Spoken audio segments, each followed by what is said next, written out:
you can literally scatter this stuff like dust or embed it into a sheet of paper. This was commercially released 10 years ago. It's a tiny computer, and it features data processing, data storage, wireless comms, and it's probably as close to the true smart dust vision from the early DARPA days as we've come so far. They're designed to harvest energy from the environment around them and to communicate via a mesh network.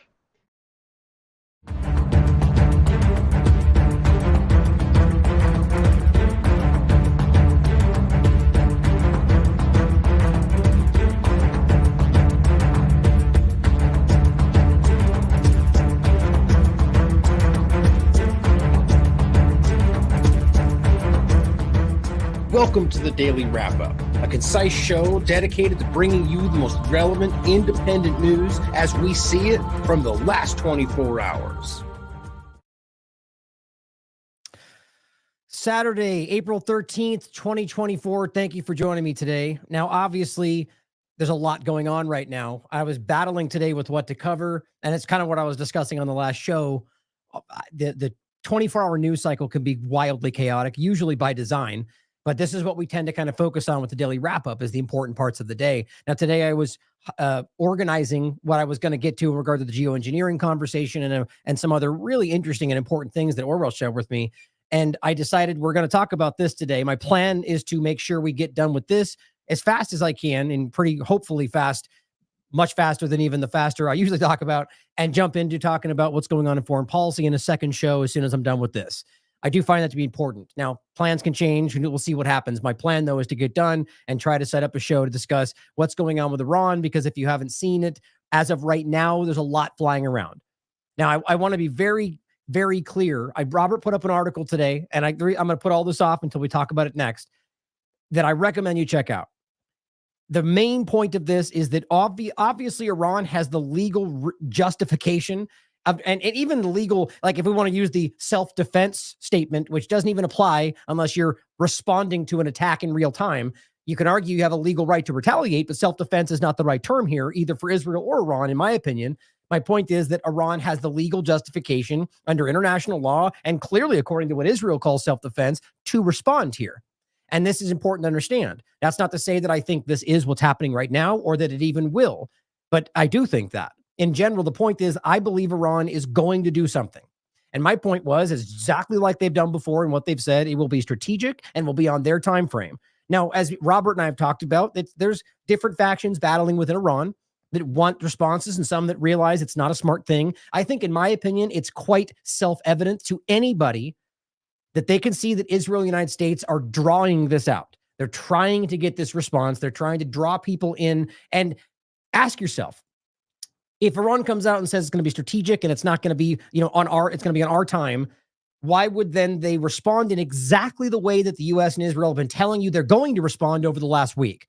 Certainly possible. Maybe they're playing a game into that. But I think it's important that we're very skeptical right now. The idea of Tom Cotton and all the players have come out and said, this is coming.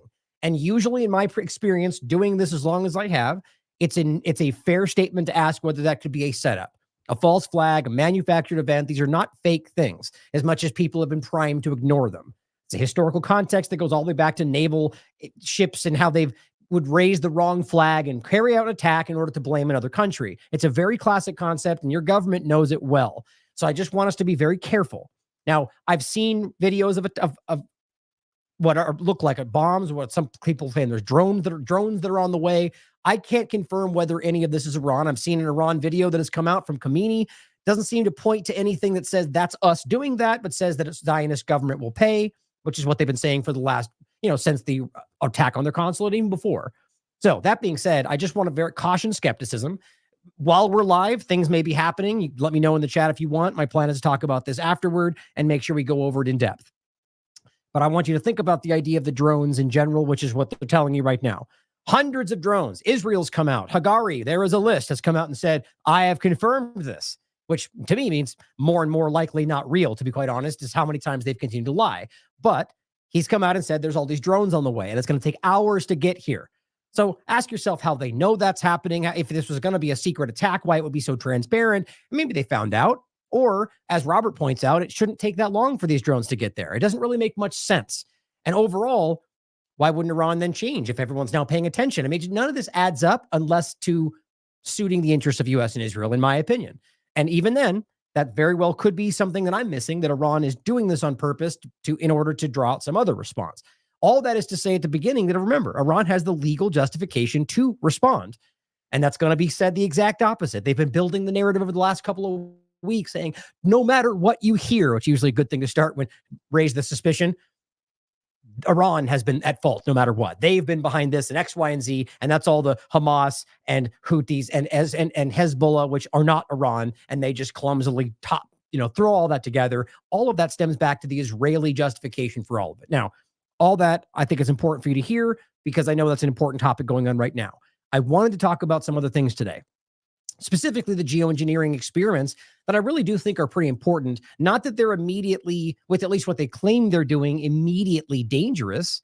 Not that I could, we'll get into why I think that's still not even, other things they're doing do include other things than salt. Let's put it that way. If you've seen the statements about salt and what they've been spraying in San Francisco.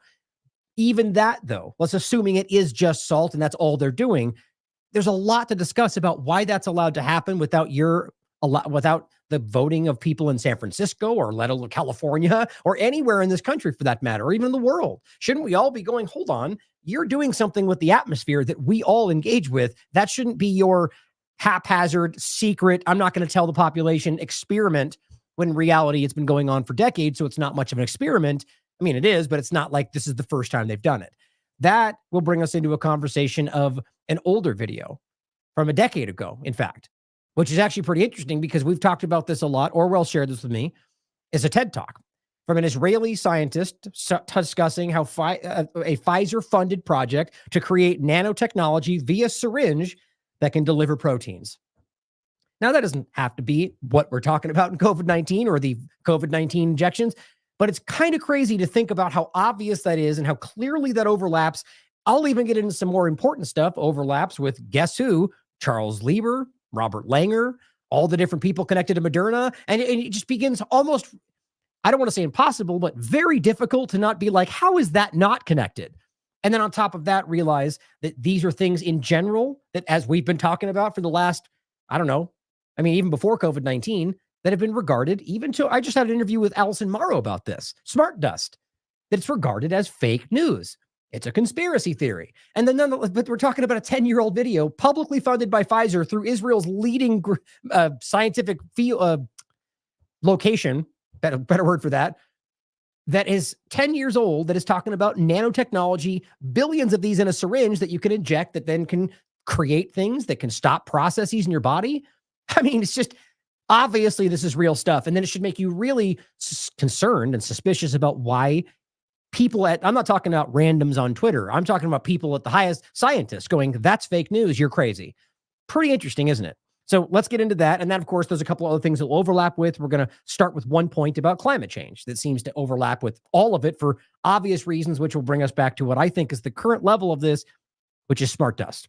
So on that note, let's start with this point coming from the ICJ of all people. Isn't that interesting? Now, what's funny is a lot of people, and it's sort of like any of these conversations, like with COVID-19, the illusion therein, a lot of people suddenly became immediate experts on vaccinology, in scientific studies, or any number of things. And some of us really did our due diligence and doing our best, even though it wasn't something we were super immersed in before that. So that's to say that it's not the wrong thing to do, to argue that you shouldn't do your due diligence because you're not the expert. How the hell do you think people become the experts? Like, it's a really dumb statement coming from the mainstream conversation to be like, you don't know what you're talking about. Don't even look at it. It's really, really suspicious. My point in saying all that is that it's interesting that new topics suddenly open up these doors to the average people, and you find a reason to suddenly be interested in it.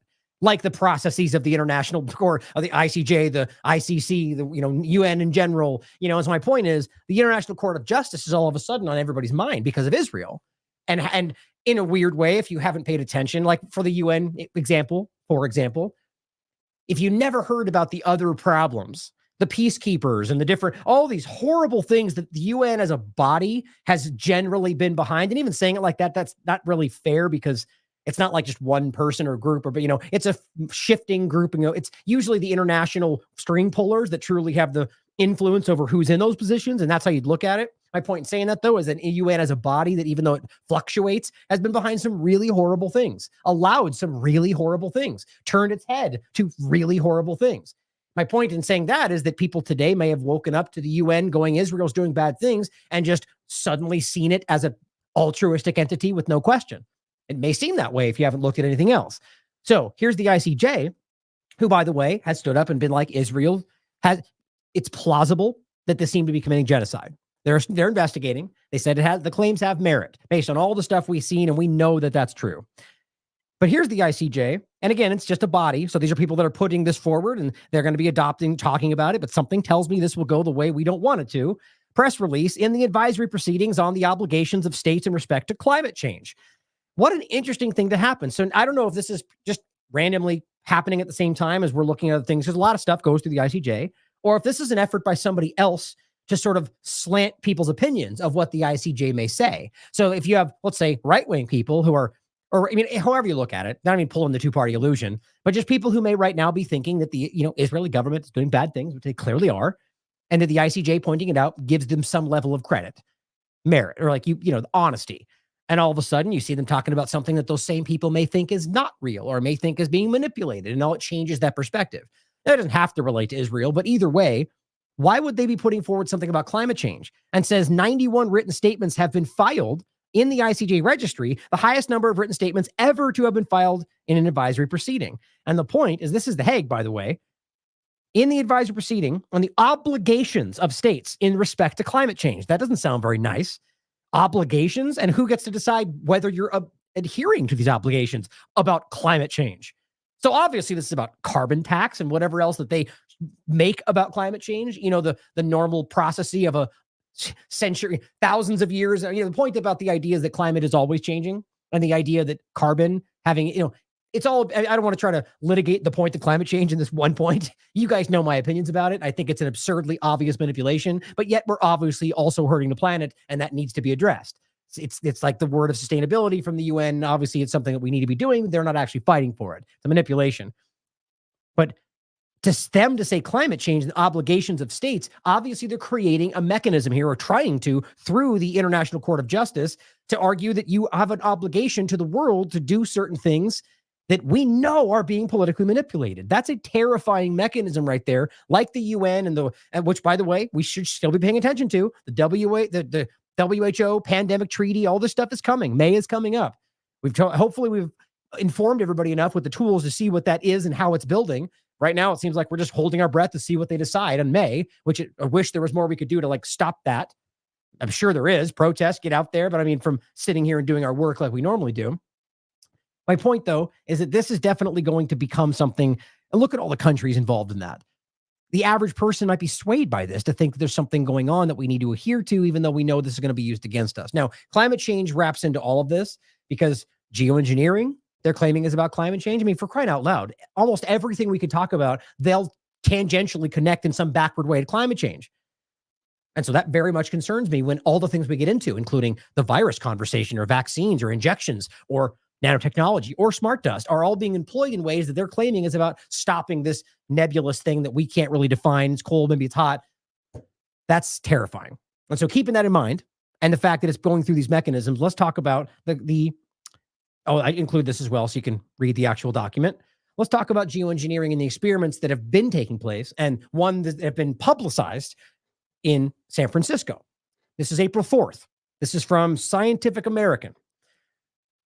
Now, obviously, the climate change aspect of this and the geoengineering aspect of this, for me, it really just opens the door to allowing people, the technocrats, to use these hyped concepts to push in their solution, which varies from moment to moment. And that's an important way to look at this, whether it's medical stuff, whether it's climate change, whether it's foreign policy. That's usually how these things work. Now, here it says, geoengineering test quietly launches salt crystals into the atmosphere, which at first glance doesn't seem that crazy. Salt crystals, they seem real, you would argue they're largely benign. But it comes in multiple factors for me here about whether they have a right to just do these things, not knowing the true what might actually happen, which they'll admit themselves. or that we don't even truly know if it's only salt. Why would we take their word for it? How many times have we been lied to right up into this moment? I mean, it's endless, guys. It's literally insurmountable at this point. So it says the nation's first outdoor test, which it's just ridiculous. Like the idea that they can actually pretend that this is the first outdoor spraying of something in the air, because that's all they're really talking about, as they'll explain. The aerosolization of particles to use, and there's a specific term, solar radiation modification, which just clearly falls under the umbrella of geoengineering and weather modification, as much as they're doing, the different terms are applied because they want this to not be as uncomfortable for those that don't like the idea of geoengineering, rightly so, and also because they've said that's fake for right up until yesterday. So it says the nation's first outdoor test to limit global warming by increasing cloud cover launched Tuesday from the deck of a decommissioned aircraft carrier in the San Francisco Bay. So global warming, right? Not like the idea that we're still even using the term global warming, which there's a point in this that'll make you laugh about that. But is it not the idea that they're claiming? The reason they say climate change is because there's examples that undermine that point. Is it warming? Is it cooling? Well, it depends on which is happening. So it's if you listen to the experts around this, and there's plenty that we've talked to, I often recommend I'm blanking on the channel now. I haven't looked at it in a while. Oh, that's too bad. I'm gonna often include it in here. Climate shoot, that makes me mad. Tony Heller is his name. I'm glad I remembered that. He does good work on this. James Corbett does excellent work on this, and they will break this down for you in a very logical, consistent way, not just a little, 100-year focus, but backing up and showing you, hundreds of thousands of years, and realizing that when there was no human beings and the carbon was, the point being that clearly it is not what they're telling you it is. But back to this point. Increase the cloud cover. Well, obviously, just that alone can cause all sorts of different byproducts or consequences. What if you have an area where you need lots of sunlight? I mean, we're talking about California here. Even let's just say San Francisco. What if you've got lots of crops and you depend on that sun, and suddenly they're doing this and it changes? And I understand I'm talking about not just this individual one-time thing, which is not really what this is, but the long-term argument that they're going to do this. And by the way, they already are in a long-term, larger sense in order to fight climate change. Okay, so what happens then when the cloud cover becomes more? Let's just say it's 10% more. Doesn't that have an effect on people that rely on the sun? Let's just say it's only 10%. Well, that means you're going to get a 10% reduction in what you need. And this is very tiny, guys. I'm just pointing out that these things have obvious, immediate real-world effects. They don't care what you think or what. This is about what they have decided is more important than your crops or whatever else will affect you, because it's climate change. And it's everybody's lie. We're all going to die. What to do now? Or is that the truth? Or do they even think that? The point I made about South America, where we've talked about we mentioned it recently, the car company that used the weather modification. It was a corporate media covered story to stop the hail from denting their cars at the plant they had. Except at the same time, they stopped the rain around it, which hurt all these local farmers, and nobody cared. That's been going on for a long time. Now, it says the experiment, which organizers didn't widely announce, which in and of itself is kind of telling, isn't it? To avoid public backlash, marks the acceleration of a contentious field of research known as solar radiation modification, geoengineering. There's different, like we talked about, the stratospheric aerosol injection. These are different locations and different styles. It all falls in the same. I mean, even more so, it all falls under weather modification. But it says the concept involves shooting substances such as aerosols. So that's important because and even the more in-depth ones we'll point out next, it's clear that it's not just salt crystals. They've got parts where they're talking about aluminum. They claim that the one in Harvard that got all the attention, which was very clearly aluminum and other things, has been shut down. But again, I don't even know which. If we can clearly prove, which we can according to every expert you can talk to, weathermen, pilots, they've been doing this for a very long time. Exactly what they're claiming they're only testing now on a regular long-term basis. I mean, we've had a couple of amazing interviews with Dane Wigington of Geoengineering Watch. And as much as just like any other group that says things that the powerful don't like, people regard him and ridiculously as some kind of conspiracy theorist. If you actually listen to him and look at his work, it's outstanding. And it's cited. He's got patents. I mean, it's unbelievably clear. But it says the concept involves shooting substances such as aerosols in the sky to reflect sunlight away from the earth, which sounds problematic. I mean, in the smallest way, the sun is what everything needs. So what happens if you do something wrong? What happens if it goes too far? What if it causes something you can't take back? And that's all where this really goes. And guys, believe it, they even make that point in the articles. We don't really know what this will do. And the worst one for me, which we've already told you in the past, is that this exact program, when stopped, will cause it to get worse. So essentially, they're signing us up for a forever program to do this, like some kind of drug addiction for the planet. And if they stop, well, the planet goes into withdrawal. That's really what we're talking about here. And they don't care about that, even though this is not even a solution. This is a stopgap. And even then, who knows if that's even the truth? This all stems back to the hyperbolic, irrational fear that people who maybe still believe this actually think. And this is why we see kids out there making extremely irrational actions because they think we're going to die in a couple of months. Like, that's actually the kind of fear that some of these youth have been instilled with. It's not true. Maybe not by climate change anyway. But it says the move led by researchers at the University of Washington has renewed questions about how to efficiently and ethically study promising climate technologies that could also harm communities and ecosystems in unexpected ways. Yeah, but let's test it anyway and find out what those ways are using you as the experiments. That's the whole ethical part. Don't you love the lip service? But we said we're worried about all these things while we're still doing it, though. That's just put there for you to feel like maybe they care. It says the experiment is spraying microscopic salt particles into the air, and the secrecy surrounding its timing caught even some experts off guard, because that's not okay. You don't get to just do this without telling people, even though that's pretty consistently what they usually do. We'll go over examples like sea spray in the past. But it says, since this experiment was kept under wraps until the test started. So imagine that. Even being local experts, people that you might like, this just happens around you and no one even told you until after the fact. And they go, oh yeah, we're spraying around you in the atmosphere. That just seems really crazy until you realize that, again, this is pretty much always what happens. While it complies with all current regulatory requirements, which I don't even know how that's possible. You telling me there's no regulatory requirement to inform people you're spraying? I find that impossible to believe. But it says there is a clear need to re-examine what a strong regulatory framework must look like in a world where geoengineering experimentation is happening. So all they're saying there is the current regulatory situation doesn't apply properly to what we are doing, which is probably why they were able to circumvent it. We need to sit back and re-examine the framework that lets us do this without testing or without telling people or without any kind of legal guidelines. But it says the Coastal Atmospheric Aerosol Research and Engagement, of course, it's called CARE. They really care about you. The project is specially built sprayers to shoot trillions of sea salt particles. So this, again, it doesn't have to connect to the conversation we're going to get into about nanotechnology. But just remember that about whatever, I forget the actual metric he uses, but a drop of water containing billions or trillions of these nanobots. So just think about that in the context of what could be put out there. But this is what they're spraying, trillions of sea salt particles into the sky in an effort to increase the density, it says, and reflective capacity of marine clouds. The experiment is taking place when conditions permit atop the USS Hornet Sea Air and Space Museum in Alameda, California, and will run through the end of May, according to a weather modification form the team filed with federal regulators.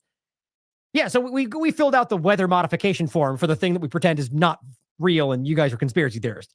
Like, if you ask people on Twitter right now if weather modification is real, not that that ever really matters, most people will tell you you're crazy.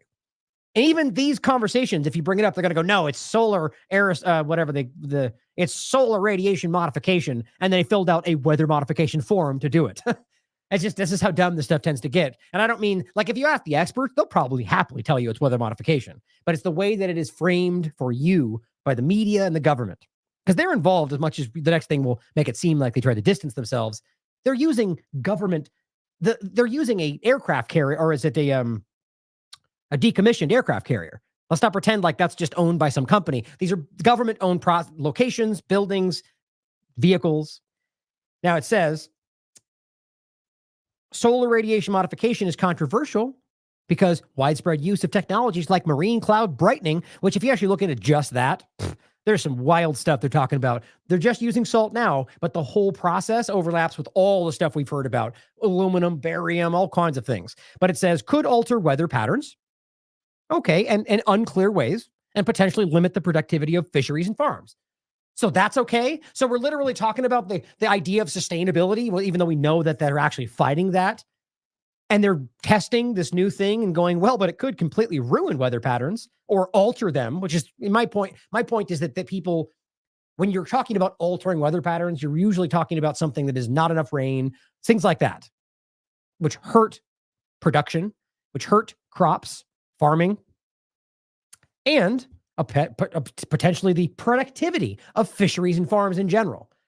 Now, how does that not overlap with just about everything else we're seeing in the world right now, where it seems to be like systematic destruction of infrastructure and food supplies?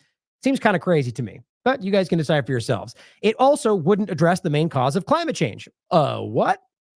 So you're willing to risk productivity of food and processes, but this might not even do what you think it's going to do, and you're going to test it anyway?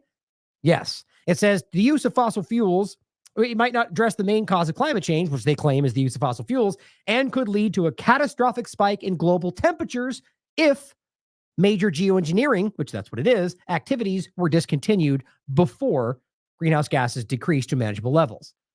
So all they're really saying is we're going to commit the world to this, which it's, again, like a drug addiction for the world. And if we stop before we get the temperatures down to the level we claim it needs to be, which plenty of experts argue that's dangerous in and of itself, they're wrong in what they're doing, that until we do that, we can't stop this. But if we do, it'll be even more catastrophic.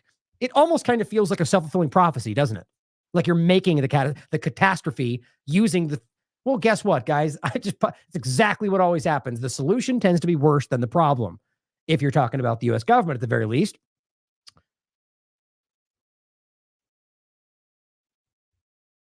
Make sure I didn't just miss that. Oh, I think I stopped early. Hold on. Yeah, so right here, going forward.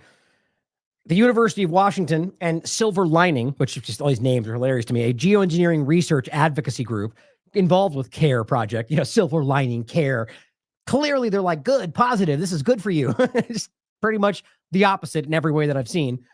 But it says declined interview requests, of course, because, honest people don't want to talk to the press when they want to promote their project, right? Right. The secrecy surrounding the landmark experiment seems to have been by design, according to the New York Times, which, along with the local newspaper, was granted exclusive access to cover the initial fire. That seems like an organized propaganda effort. Controlled release through one platform. This is what you're supposed to think. We won't talk to anybody else. That's not normal, guys. It says the idea of interfering with nature is so contentious, organizers of Tuesday's test kept the details tightly held. Well, doesn't that exactly tell you? Isn't that implicit? Like, the point is right there. The reason we need to, why would you not tell people? I mean, I guess the bottom line is clearly they would want to know. And that's why you didn't tell them. And it's a crime as far as I can tell. Again, unless the regulations are so completely broken and loopholes everywhere, which is probably the case. But they kept it secret because they knew you wouldn't like it. And that's supposed to be okay? It says concern that critics would try to stop them. Well, yeah, you're spraying in the atmosphere above their families. And again, we've talked about this in the past, 239 times that the U.S. government has admitted to doing tests like this. And we'll point out one in regard to Operation Sea Spray. Actually, let me see if that even pops up. I haven't searched for that in a while. Oh, I think I have one right here that connects to it. Good. Yeah, I remember this. I redid this. I refocused on this during one of my shows in 2020. In Coronavirus We Trust, medical surveillance state for government that's experimented on you 239 times. Oh, the link wasn't there. I'll have to go back and include that. Well, the links are in there for the show if you want to check it out. And it says the White House also distanced itself from the experiment. Oh, really? Which is being conducted with the cooperation of the Smithsonian Affiliated Museum, right? So a complete, a government overlapped everything, right? So the White House letting them use an aircraft carrier and government, this is the White House distanced itself from it, but let them, it's obvious this is a government allowed project. There's no way around that. So distancing themselves from it only tells me even more. This is something they're carefully conducting. It says the project team has touted its transparency. Think about that. Noting that visitors to the USS Hornet, which now serve as a floating museum, will be able to view the experiment. Another USS something being used, the distance to the White House not involved. What do you mean your transparency? You hid this from everybody because they can stand on a ship and watch the thing you didn't tell about. Somehow that's transparent. Quote, the world needs to rapidly advance its understanding of the efforts of aerosol particles on climate, right? That's my point. So the only reason they pretend like this makes sense is because the benefits outweigh the risks. Oh, there we are again, right? So yes, we know that this might cause problems, but the climate change, and it's happening so fast, we need to do it now. We need to find out quickly before we all die. And if you actually read into this, that's what they're actually giving you, right? They're admitting that it could cause problems. They're admitting that it's a test, but they're saying the world needs to rapidly find out. Why? Because we're about to be doomed. Is that true? If it wasn't true, well, then they're doing dangerous things to test on you because of something that isn't going to happen. Or at least not the way they say it is. The CARE project is part of a larger coastal study that the University of Washington Consortium is planning to pursue. Right. It's not a one-stop thing, but even though we know it's been going on for decades and a lot longer, they're already telling you this is going to be a project. Are we going to pretend like because we don't like it, or because it doesn't do what they want, they're just going to stop? Well, then that's not an experiment. That's a program. But it says the second phase of that effort would take place on a pier around a mile offshore in a coastal environment, according to a study description the school released Monday. While a peer review of that proposal was generally positive, of course, the scientist also flagged some transparency shortcomings. Yeah, the group that was screaming about their transparency, turns out they weren't that transparent. Shocking. One reviewer noted that it would help to have a little more information on the site location. Yeah, well, maybe a little bit. And it says, is there local resistance or concerns, whether founded or unfounded, around issues like air quality, local air? How many options exist? And how do different options affect the field study plan? The point is, these are the people in that commissioned report going, you don't address any of this. That's supposed to be paramount, especially if it's considered an experiment. Who are the subjects? Is there informed consent? You realize this doesn't even... I mean, the fact that they even have the courage to call it an experiment, it kind of it shows me that the government and they're aware that things have shifted. The removal of informed consent, which, by the way, remember this. Oh, dang it. Of course, I just did that. Darn it. I'm almost done anyway. I just lost my highlighting. I have the screenshots. This is actually a shout out to Josh Walkos, and he did research on this, and this is where I saw it first anyway. And I just include the article so you can check it out for yourself. Dissolution of informed consent. And this was the FDA, and these are public documents coming out from the government. And the point was, am I forgetting to add those? How is that possible? I'm sorry, for the podcast, the links aren't there. But the point is, they came out and basically said that if they consider there not to be enough risk, then there's no need for informed consent. I mean, the guys, all they did was allow the corrupt entities to make up an argument that, don't worry, it's safe and effective, so we don't need to tell you about it. Well, how does that work out? How is that working out right now? It's just so alarming to me that even pretend that makes sense. But going on, it says, the study plan also made no mention of its potential ecological impacts. Oh, this is incredible to me. A key consideration recommended even by the Biden administration on specifically cloud marine brightening. But they just don't care. You know why? Because this is not just a random experiment by some company or a college. This is a government program. It says that's a significant oversight. Yeah, you don't say. But what's going to happen about it? Nothing. So it's not a significant oversight, and it's not some big damning issue because no one cares. This is lip service. This is to make you think we do care because, look, we're pointing out a problem that we don't resolve and don't ever talk about again. It says, history has shown us that when we insert ourselves into modification of nature, do you already know where this is going? Can you guess what the latter half of that sentence is? There are always very serious unintended consequences, but we're going to do it anyway, should be the rest of that clip or quote. That's Goldsmith, who studies the implications of climate change for planet structure and function. So a guy who literally is talking about what they can do for climate change is simply going, every time we stick our fingers into this, we make it worse. But they're going to do it anyway. This should be the motto of the United States government. It says, therefore, be prudent to listen to what history has shown us and look for consequences. Nope, that's not what the government does. Let me include these for you.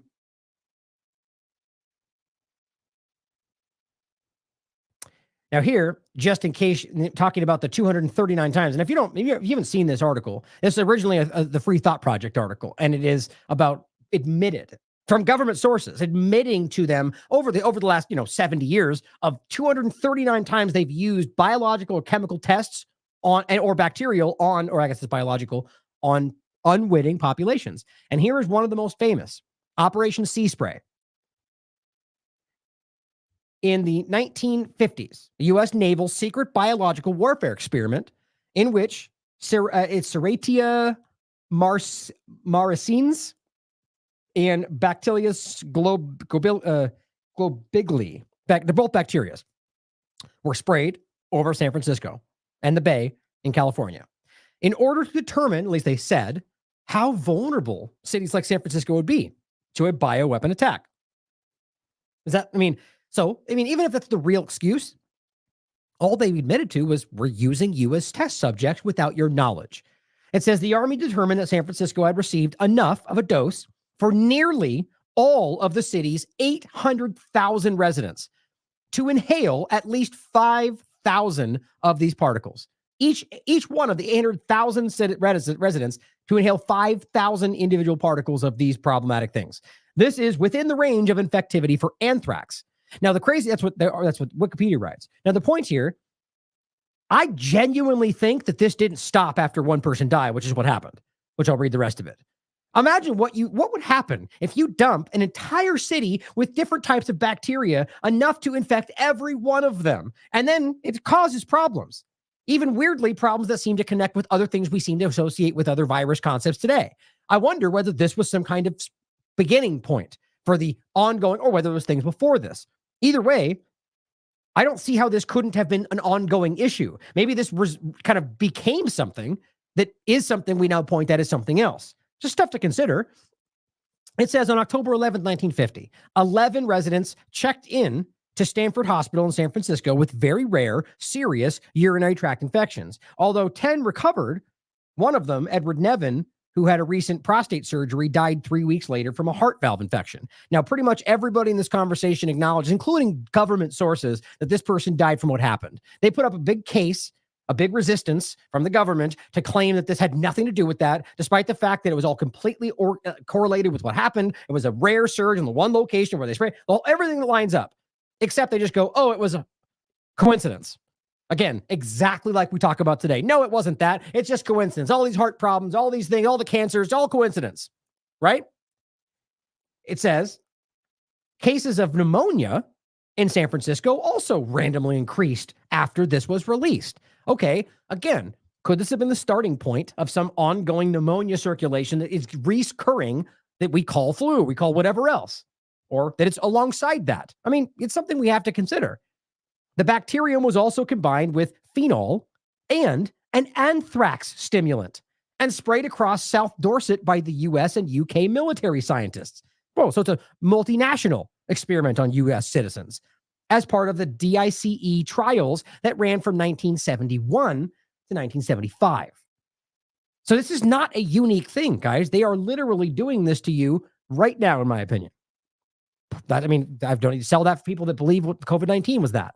But it says there was no evidence that the Army had alerted health authorities before blanketing the region with bacteria. Doctors later wondered whether the experiment might be responsible for all the problems they saw. Now, the bottom line is they end up, it says Army officials noted the pneumonia outbreak in their testimony, but said any link to their experiment was totally coincidental. Now, apparently they went into an investigation and courts hearing. Bottom line, through, I think, lower courts and Supreme Court, they all ultimately ruled that they couldn't prove it was connected, which doesn't mean that it wasn't. But that gets used by the government to say that we proved it wasn't. That's not what they actually proved.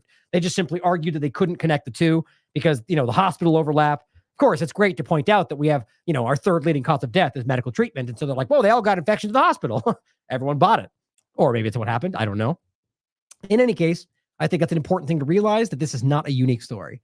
Now, back to the point about what's happening today, or really the point about this topic. This is an older article, but it's about what they're doing. The scientist says these scientists have a wild plan to throw salt in the atmosphere. Now, here's my point about this not being an experiment. This is 2018. So here it is in 2018, which, by the way, you can go even further than that and show that they've been doing this, not just talking about it, doing it. And here they are doing the exact same thing. Doing it, talking about it, studying it. Okay. But then this comes up and it's like random new quiet test and the whole framing is as some new, step into the future, right? The new thing we're testing out. And you read the whole article and the whole thing is about this being a test that we're trying to find out because it's only starting now. Well, then how do you explain this conversation? It says sprinkling large amounts of salt into the atmosphere could stave off climate change. It's the same exact thing a group of researchers has proposed. But Other climate scientists aren't so sure. And again, at this very moment, and even well further back, you can prove they were already spraying barium and aluminum and plenty of other things. It's a public and provable topic. This is for the average person. But it says, but other climate scientists aren't so sure. This idea falls into a category of geoengineering, a deliberate, large-scale attempt to change the environment as a means to counteract climate change, or for whatever the real reason is, or whatever it actually does. But it says the idea is to seed salt into the upper troposphere, the atmospheric layer most commercial airplanes fly over because of its weather conditions and clouds. And that's why when we talk about stratospheric aerosol injection, I think that's what we're talking about there. But it says the idea was put forward in part by Robert Nelson, a senior scientist at the Planetary Science Institute, a nonprofit whose scientists study planetary systems, including the solar system. Their proposal is hardly the first geoengineering idea out there. Right, so we're going to pretend that they've never done it before. They've been talking about this for 40 years, but no one's done it. We all know what's happening. It says other scientists have considered injecting tiny particles known as aerosols into the stratosphere. That's what I was talking about for the stratospheric aerosol injection, the region above the troposphere, as a way to cool the planet, Science magazine reported. It says, however, many of the aerosols scientists have suggested using, such as, and this is my point, it's not, this is going on simultaneously, and the people that are pointing to their experiment with salt crystals have also done these things. It says using things such as diamond dust or aluminum. They're harmful to the ozone, a layer that protects the Earth's surface from some of the sun's ultraviolet rays, and human health. Didn't stop them, though. But in 2015, while studying evaporated salts on the surface of solar system bodies, such as the dwarf planet Ceres, Nelson realized that table salt was a possibility. It's more reflective than aluminum and harmless to humans, according to them, I guess. I mean, it sounds hard to believe, but it says in regard to the reflective part, it says, in addition, if it were ground up into small particles and released into the upper troposphere, the salt would not block infrared heat released by Earth, which also helps the planet cool. But it sounds like, I mean, you could point out so many different obvious things that could be problematic with that, which again, they already told you. Not even just whether it's an immediate health problem, but what this could do could have cascading problems for just general weather patterns, for productivity. That's huge. But the idea of crushing it up into like a fine aerosol and doing that, I mean, that's, the idea of like the salt crystals makes more sense to me, because this, in any case, all of this seems very alarming to me because it's a test. This is 2018. Now, for the last part, it says, for starters, salt, or NaCl, contains chlorine, which is a constituent of ozone-depleting chlorofluorocarbons, or just simply CFCs. So this could actually worsen ozone depletion. I mean, really? I mean, couldn't you? I mean, just think how this is the 2018 article discussing the exact same thing that they just did in San Francisco. They're saying that the chlorine that's in salt that they are using, that's part of the chemical makeup of salt, is one of the things that could actually hurt the ozone. So not even just the long-term problem of stopping, which could cause it to get worse, but in fact, it could just not even be good for it. It could actually harm the very thing they claim they're trying to do. Or maybe that's what they're just trying to do. I don't know, but it seems pretty stupid to me that it's this easy to see. It says it's harmful to human health because it lets ultraviolet radiation into Earth, according to the Union of Concerned Scientists. The ozone depletion is the point they're making. It says Simon Timms, a project scientist at the National Center for Atmospheric Research in Boulder, Colorado, added that salt often includes iodine. Now, that point is a broader one, because I think they could choose to get salt without it, right? Because iodine, I just mentioned this, actually. It's weird that we still even have iodine salt, seeing as how that was only added to something so common as salt because they knew it was on everyone's tables and people had a problem getting enough iodine, 50 years ago, and there was a goiter problem. Remember the people with big lumps on their neck and so on? That was done, at least as I understand the history, to solve that. Today, there doesn't seem to be a problem of people having a shortage of iodine, yet we still use it. In fact, as a chef, I find it tastes weird. So in any case, the point is, a reactive element that could not just impact ozone chemistry, but the troposphere, but also affect chemical reactions in the stratosphere. So let's just say, for sake of conversation, they just happen to use iodine salt instead, or accidentally one time. It could have an immediate chemical reaction. A lot of things that could happen. It says, moreover, the salt's reflectance has thus far been measured in a laboratory setting, and we don't know how its properties would change upon delivery through a nozzle or some other device. So now that's my point. So these are all tests using you as the subject without informed consent. It's also unclear, it says, how much salt would be needed to be deployed to reduce surface temperature, or how it would interact with the water vapor, clouds, and the temperature in general, to name just a few unknowns. Now, we'll get into some points next that claim, at the least, they've been testing stuff in labs. But my point would be simply, if you don't really know how much would be needed, isn't that an art? Couldn't you then frame that as the same way as saying we might accidentally do far too much that might then cause a bigger problem? Of course. I mean, these are all just pointing out the obvious unknowns in doing an experiment with human subjects that don't know they're experiment subjects.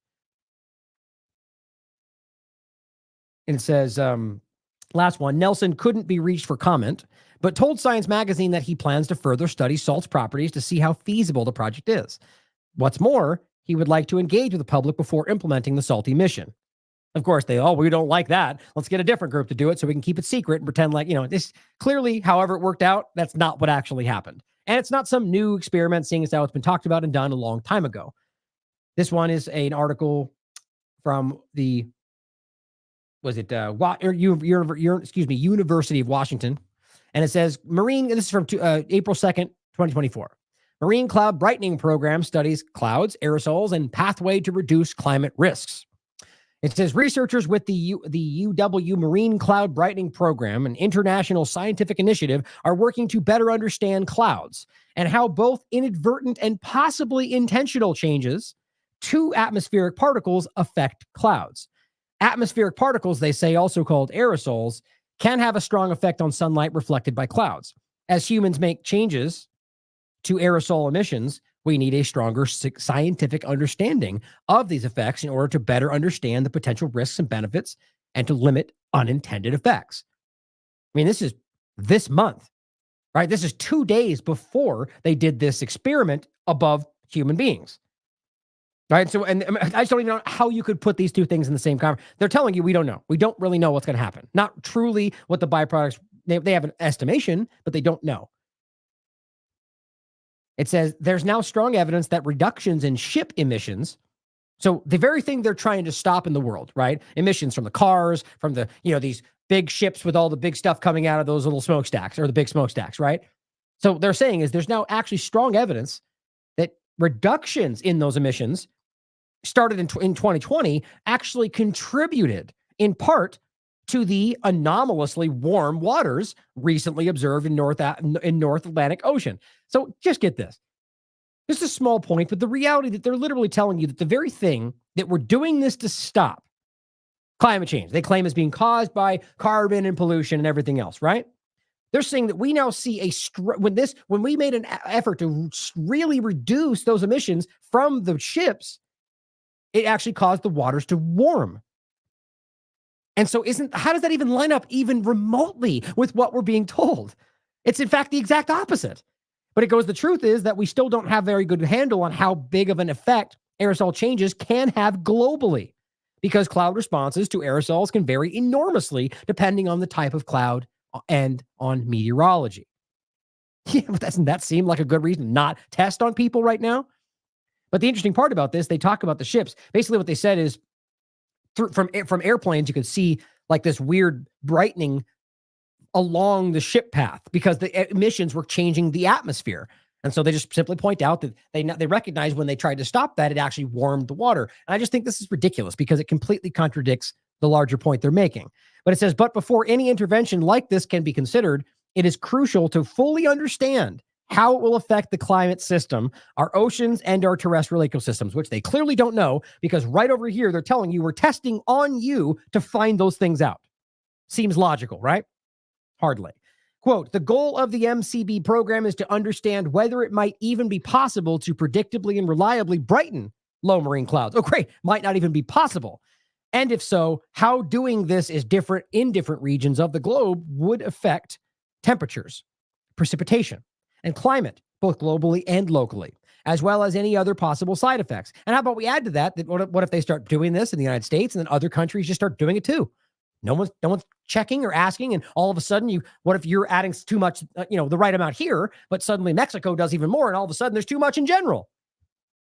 I mean, it's not as simple as that, but you have to realize that this is uncontrolled.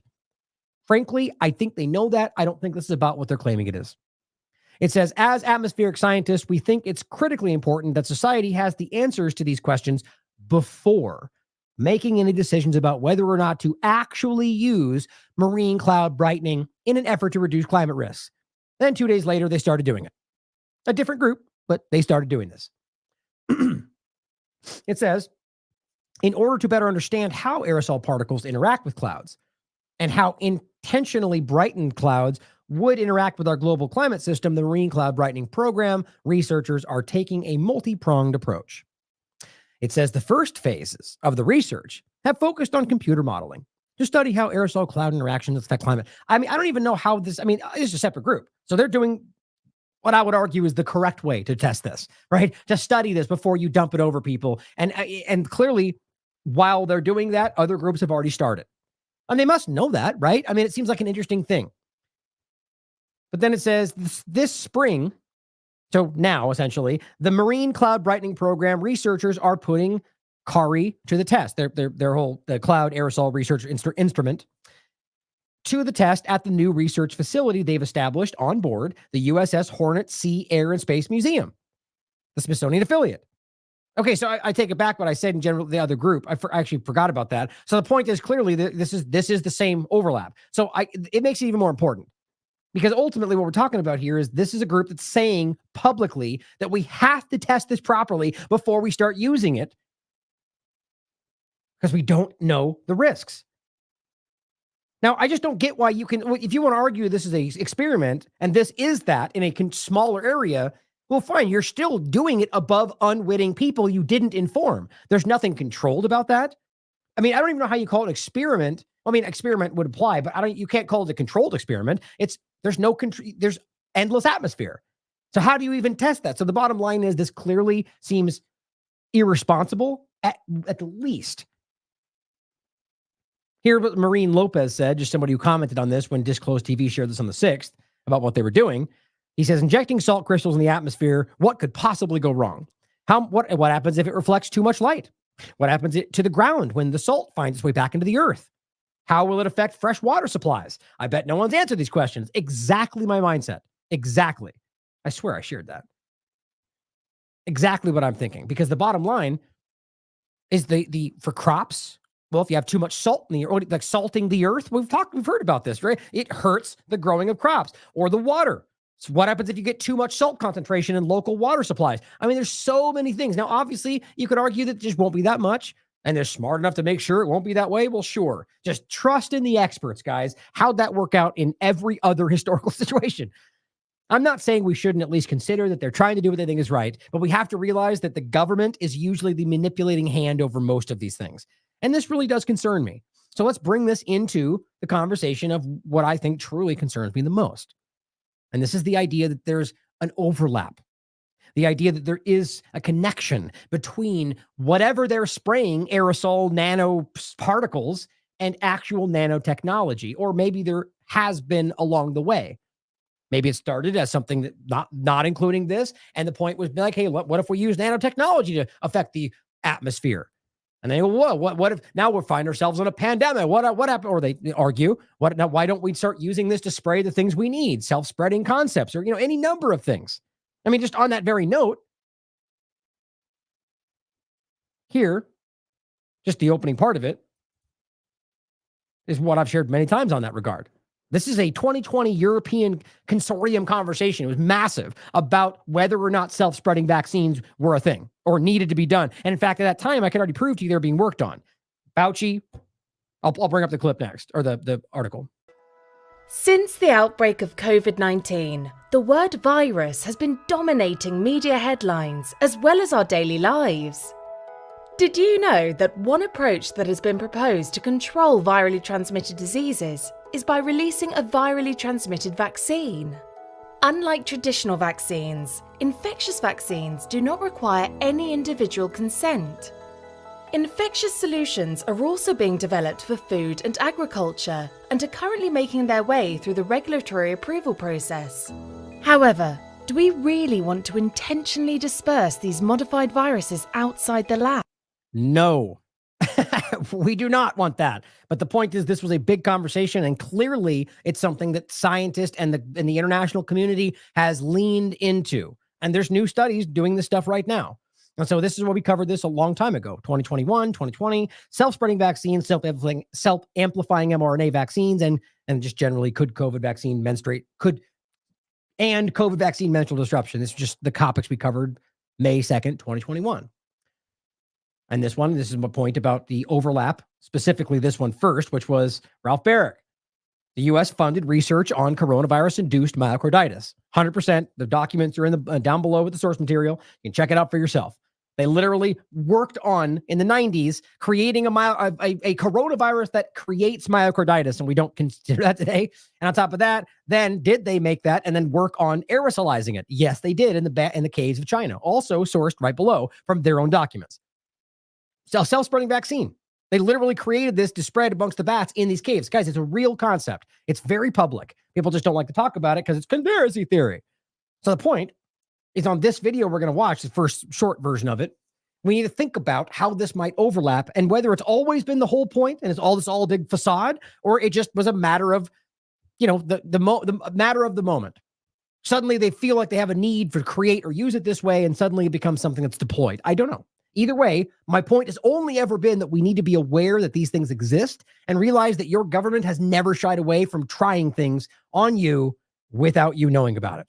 So let's watch this first clip. Orwell shared this with me. Thank you for that. This is very interesting. And this is from, technically, here's the full one, and I'll include this as well. We're going to go over a bit of that, but I might go over this more. It's 18 minutes. This is from February 2014. Or excuse me, 2013. Oh, I thought this was his channel. So this is a TED Talk of an Israeli scientist discussing how Pfizer, and the Pfizer part of it's also very clear. We'll get over next, how Pfizer worked with him and his university to evaluate drug delivery via DNA nanobots. It's just crazy. It's just fake news, though, even though it's publicly discussed. So here's the clip about this first. Breaks it down pretty well. All the technologies you're going to see here now are real. To first tell you the story about this little girl named Dana. She's very special for me because she's my daughter. And Dana was born with a leg condition requiring frequent surgery. Surgeries today are complicated and they're often very risky. Now let's imagine a few years into the future, into the near future hopefully, Dana will arrive to the hospital for her due surgery. And instead of being prepped for anesthesia and for the OR, the surgeon will just take a syringe. Inside the syringe, there are millions of tiny robots, of tiny machines that will be injected into Dana's bloodstream. They will autonomously locate the place they need to be in. They will excise out the injured tissue. They will remove dead cells. Then they will stimulate and guide the regrowth of healthy cells across those tissue gaps. They will release drugs that relieve pain and reduce inflammation. When these robots have completed their job, they'll simply disintegrate and disappear from her bloodstream the next day. So these nanobots have been envisioned in the past 30 years by people like Eric Drexler and Robert Freitas and Ray Kurzweil. And Charles Lieber and Robert Langer. But the point is that they don't necessarily have to go away or dissipate. But that's interesting though, right?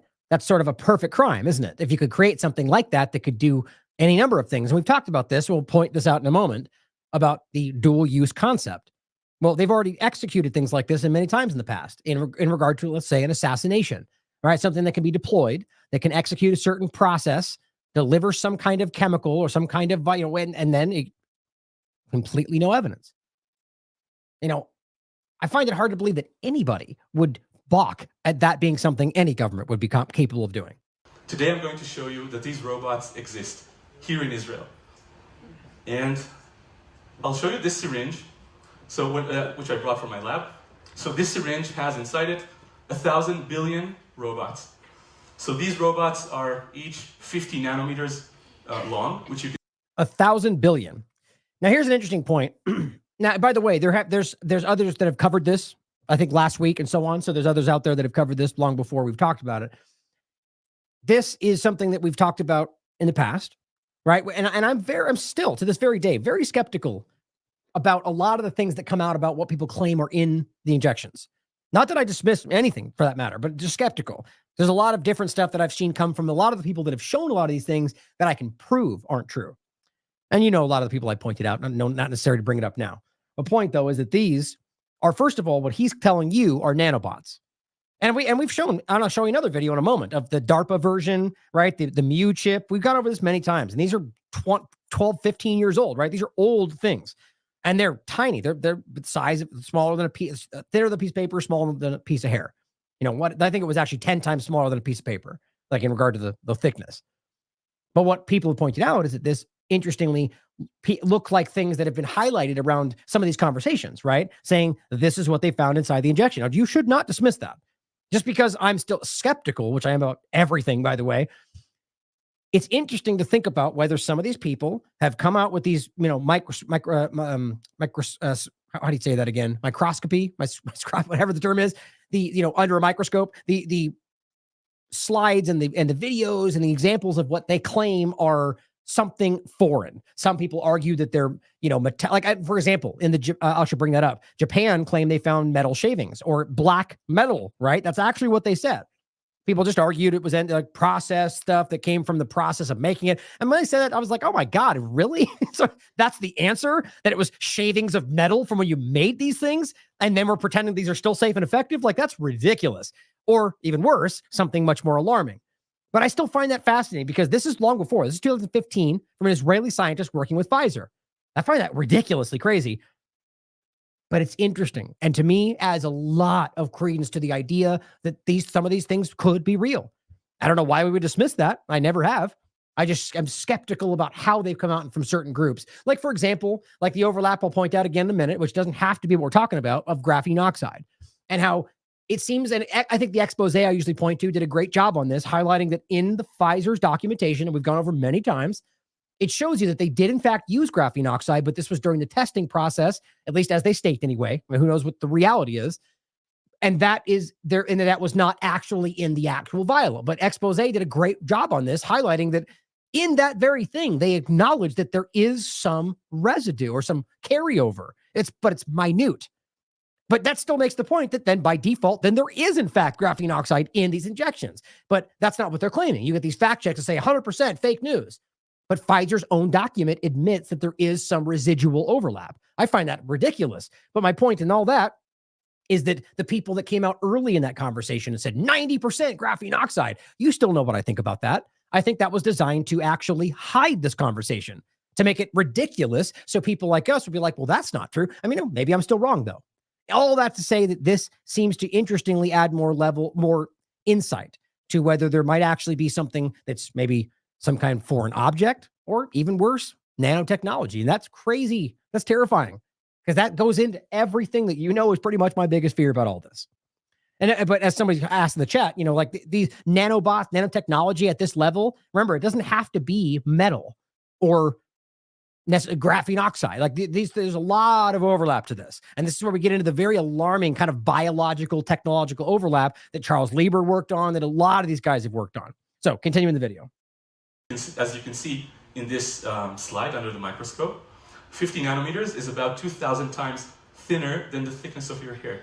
2,000 times thinner. I mean, this is my point constantly about these rice-sized chips and all the brain-machine interface and all these things are doing, when you literally have evidence of things that he's saying is 1,000 times thinner than a piece of hair, and there's 1,000 billion of them inside that one syringe. And I'll go through this. The information he's highlighting, these are things that have remote information. They can be controlled from outside.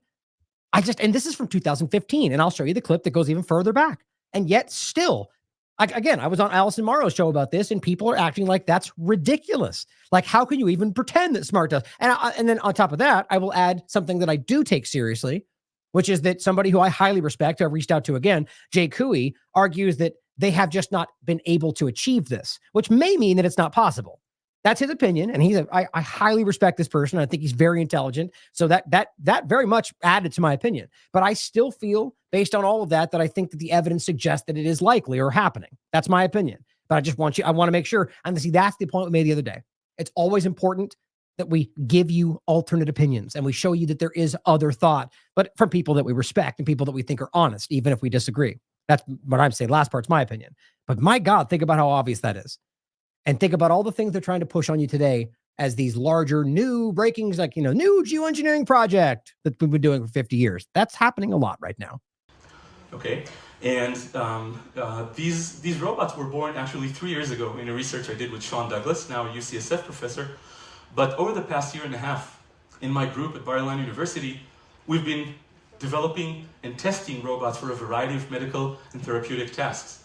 We've invented ways of making them safe for use and non-immunogenic, and we learned how to tune their stability in our bloodstream to fit either short-term or long-term, even days-long medical procedures. We're using the perfect, most beautiful molecule on Earth, at least in my opinion, which is DNA. And in fact, every part of the robot, every part of our nanorobots, moving parts, axes, locks, chassis, software, everything is made from DNA molecules. And the technology that enables us to do this originated 30 years ago in the pioneering works of Adrian Seaman, culminating 7 years ago in the works of Paul Rothman from Caltech, which was also featured in TED. And it's called DNA origami. DNA origami. Now, we've talked about this. We've talked about the folding origami shapes and the different, that overlaps with the graphene oxide, or it can. So that's just a quick little breakdown. So I also, and by the way, I already showed you these, include these other articles for you to check out. Here's the longer one. Now, I want to play a couple of the clips from this that I thought were relevant. And it overlaps with so many things. And what I'll say right now, we'll get into in the next article, is this guy went to MIT, and that's where this information, his kind of background from studying, and that's also where Robert Langer, the main body of his work, comes from. I just find that to be an interesting overlap. So let's watch a couple of these clips, starting with 1525 here. And as always, I'll include all the source material, which it seems few seem to do today. So all this will be down here for you, the entire clip, the full video. You can check it all out for yourself. Check out all the source material, which is monumentally important today. We already have systems that can control multiple drugs simultaneously as a result of biocomputation. This is real universal computing. By the way, on the screen there, you can see a bug. As much as, there's so many things that people just roundly dismiss as fake, even though it's very real stuff. A living animal. Now, we already have systems that have computing capacity of an 8-bit computer like Commodore 64. To make sure we don't lose control over the nanorobots after they're injected, my team developed nanorobots that carry antennae. These antennae are made from metal nanoparticles. Now, the antenna enabled the nanobots to respond to externally applied electromagnetic fields.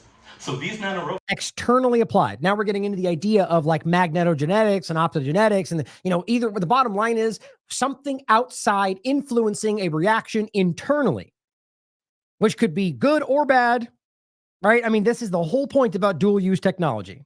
These versions of nanobots can actually be activated with the press of a button on a joystick. Or, for example, using a controller such as the Xbox or Wii, if you ever had the chance to play with those. And now think about the overlap that with the idea of how they're training children today on Xbox for military, for drones, or things like this that Derek Bros just wrote about for TLAV. Blending reality. The World Economic Forum calls for creation of metaverse identity in latest push for digital dystopia. Literally trying to create the idea. And the argument really comes down to like some kind of a human right push where every child needs to have a digital ID. And they're trying to work these people into this system at a young age right now. That's terrifying to me, especially as he's over here telling you that they can control these things with things like an Xbox controller. Like, I see an overlap there. And it may not, right now, that's what our minds are at, the Xbox controller. But what happens when it comes to something like what you're looking at now? That's really where I think it's at, or even much further. One of my students in the lab tried configuring an Xbox app to control nanobots. For example, you can imagine nanorobots being injected to Dana, my daughter, for example, and the doctor can guide those robots into the site, into the leg, and just activate them with a hand gesture. Now, I should always point out, and sometimes I don't end up saying this, and it's not because I don't think it. It's because I feel like it's self-evident. But clearly, it's always possible that these things could also have a positive use. Or let's just say it's a given. I mean, anything could be used in a positive way in some case, I would argue. But just like Derek has written about a lot of times in this kind of stuff, is that clearly Just because it could also be used in a positive way does not mean that we should just blindly allow that. Like even just the conversation of what I still think is sort of a red herring, the brain-machine interface that Elon Musk talks about, even though we're currently talking about things that use smart dust and magnogenetics. And, this is currently, and a lot of experts even made this point, where it actually is. That, I just lost my point. What was he saying? And you can already see an example. Dana, my daughter, for example, and the doctor can guide those robots into the site, into the leg, and just activate them with a hand gesture. Oh, yeah, just that there could be positive attributes. My point being that even that, you could argue that maybe that could help people walk again or whatever these arguments are. And maybe that's even true. I don't know. But at the end of the day, it's obvious to see that that's not the only thing that's being used for, right? So don't pretend like it's all bad. But we need to realize it's like the same point they make about injections or even medicine. It's about intent. Who is behind this and what's their actual intention? Are they really concerned about whether or not we're harmed by things? Do they really want to help? I don't believe that. I think it's self-evident based on what they've already been doing, that's not there. And that's why I say things like if what we think we understand about vaccinology, which is a big question today, I would argue that with the right intention and not forced on anybody, that there could be a positive use for some of these things. Maybe I'm wrong though. But that being said, that's kind of the same point here. And you can already see an example where we actually took cancer cells and loaded robots with cancer drugs and activated the drug by a hand gesture. And we can actually kill cancer cells just by doing this, which as you can see here. And the interesting thing is that because the controller, like the Xbox, is connected to the internet, the controller actually links those nanobots to the network. So they have an actual IP address. And they can be accessed from a remote device sitting on the same network. For example, my doctor's smartphone. Right. So literally, you have your body. This is where we get into which we haven't done a big push on, right? The WAN, what is it? WAN, the wireless body network conversation, right? I mean, how long have we been talking about this? Like, there's a lot of stuff that we've been talking. I mean, how long, truly? Like, Whitney and I have talked about things going so far back on this conversation. I remember one so far back where we talked about the idea of just, in fact, it was nanotechnology and the COVID injections, and it was overlap with artificial intelligence. And my point was simply, I feel like there's an overlap to this where they might be trying to mesh the brain, like the human brain, and the way that they're surveilling your brain processes in order to try to figure out how it works in order to try to reach their artificial intelligence direction.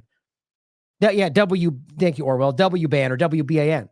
And it's very alarming. Now, the idea that they're telling you, this is 2015, remember, that your body can have its own IP address, which can then clearly be meshed with the other aspect. Guys, I think it's exactly what this is, as just maybe one aspect of a much larger plan. I think it's interesting that was something we highlighted so long ago. And still, it's called conspiracy theory. Again, I'll pat myself on the back for TLAV in general, whether it's me or Whitney or anybody else, for doing things like that. Where I'm willing to bet you that at some point, you're going to get a big story broken by some partisan player that's going to highlight that topic. And then it will be, even though we can already see it. So just by controlling the controller, this can be done. I was going to leave it there, actually. So it's a great clip that you guys should check out, the whole 18 minutes of it. Here's another one. Actually, yeah, this one first. And this gets specifically into the Xbox controller aspect of it. I just thought it'd be good to give you a little bit more insight on that. Have biologist written on the top on your forehead. Most people think it means I can't program. It means I can't, do electronics. It means I can't do anything that's not biology. And I'm trying to shake people out of that feeling. What we do here is we look at nature as a source of inspiration, full of design principles, as new and refreshing ideas on how to do things better. And we try to adopt these solutions into our technology. We're approaching science like designers to make better machines, better architectures, better ways of communicating between people. Designer science. You got to like that. That perfectly makes sense. That's basically bio-inspired design. Nanotechnology is one of the things. We're using molecules as building blocks to make nanoscale machines. We use a technique known as DNA origami to take a piece of DNA and fold it into the 3D structure that comprises the robot, the machine. There's always something scientific you can do with everything. So I'm a big fan of Lego. We can make a Lego system, we can make a Lego set, but at the nanoscale. We can use DNA origami to make a Lego set so that children can learn nanotechnology just like it's sort of a Lego game. When I bought the Xbox, people in purchasing and said, "Why do you need that? Why, are you going to play all day?" And I said, "Hell yeah, like, yes." We also use the Xbox for, as a control interface for nanorobots. We're just submitting a paper about using, using brain-machine interfaces to control nanobots inside a living animal, depending on what you think. Okay, so there may be an aspect of why maybe the actual direct hookup is some kind of necessary overlap. I don't know. Brain-machine interface to control nanotechnology in another living creature. Doesn't that just hit everything we're ever talking about? My God. 2015, Pfizer funded. Amazing results on that. We're writing the paper right now. As a designers, we're just, we say, let's build something and see if it works. That's our approach, jumping off a cliff approach. Yeah, let's just see what happens. Who knows if he has good or bad intentions. I think overall the point is that's what the governments tend to feel as well. Let's just throw it out there and see what works. Acting like that's not a danger for you. If you tell someone there's nothing you can't do, there's nothing you can't, eventually they'll realize, oh yeah, I can do everything. I can do anything I want. Yeah, sure can. So here is the next one. There's one other video I want to show you. And this just gets into one part. This is also a 10-minute video, but there's one part I want to show you on this that I thought was interesting. And this was, where were we on that? 106. The entire field as it looks today. So imagine that we could take all the facilities, all the equipment, all the knowledge required to perform a successful surgery and encode it in a single drop of saline. So that drop can be put inside a syringe. You can take it anywhere on Earth. You can give it to anyone in need without even having to anesthetize them first. It's very interesting to talk about the transportation point, right? I mean, I still argue who knows what actually happened on the Omicron overlap. Botswana, South Africa, for those that have watched enough, I'm not going to go into it now, but you know what I'm talking about. The weird introduction of Omicron that bopped up in Botswana that no one talks about. 4 diplomats with diplomatic immunity, which nobody ever identified. Like, again, that's even more interesting to the people that are, even watching this right now, screaming everything I say, there's viruses, the viruses aren't real, which maybe they're not. I've never denied the possibility of that conversation. But what's funny is without listening, you're missing that other parts could be reality, like the idea of bacteria, right? That could be, or just the simple point that if we're talking about nanotech, then that doesn't have anything to do with the virus, does it? Except the fact that we get into the idea of what we already discussed more than once, which is the idea of the virus-sized transistor. Charles Lieber, and we'll come back to that. But the idea that this very well, if he's talking about in 2015, the idea of having 1,000 billion of these things inside of a 1 drop of saline, or whatever the number would be for 1 drop, that you could then transport. I find that to be alarming. Just a possibility. Inside the patient, the drop inside the syringe will find its target, will remove the cells, kill them, locate them from A to B. Or you. Recruit new cells to fix that tissue, and have the computation capacity of a real computer. So how can this be done? This sounds a bit far-fetched, but let me explain to you how we can already do that, and I hope it will be enabled in the very near future. Already do it in 2015. It's called fake news right now. So if you could look inside that drop of saline, magnified by about 70,000, there it is you'll again. see billions and billions of tiny objects. Each of these objects that you see here is a robot with chassis and moving parts, a robot that can be programmed to do amazing things. These robots are built from DNA. We use a technique. So I'm just leave it there. That was the point. I just, again, just want you to consider the fact that and what people may be finding inside of whatever they're claiming they're studying. Because that's the thing I can't clarify, or I can't prove that it's even actually a vial they got from Pfizer and so on. But if it is, and if that is what they're showing, the overlap is very hard to miss. So, it's hard to, with how much has been denied that we can clearly prove, we should not dismiss the possibility that this actually is something that was already deployed. I'm on the fence. Again, is it possible? 100%. Would they do it? 100%. Did it happen? I don't know. That's for you guys to decide for yourselves. Here's another article, though, to overlap this specifically with Pfizer again. This is from 2015. Pfizer to collaborate on bar-EN DNA robots. It says Pfizer is cooperating with the DNA robot laboratory managed by Professor Ido Bachelet at Bar-Ian University. Bachelet has developed a method of producing innovative DNA molecules with characteristics that can be used to, quote, program them to reach specific locations in the body and carry out pre-programmed operations there in response to stimulation from the body or outside, as I think it highlights here, and we just heard.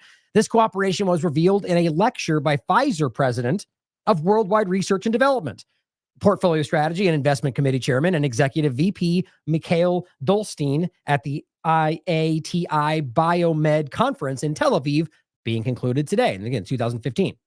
So they literally presented with the Pfizer president of Worldwide Research and Development.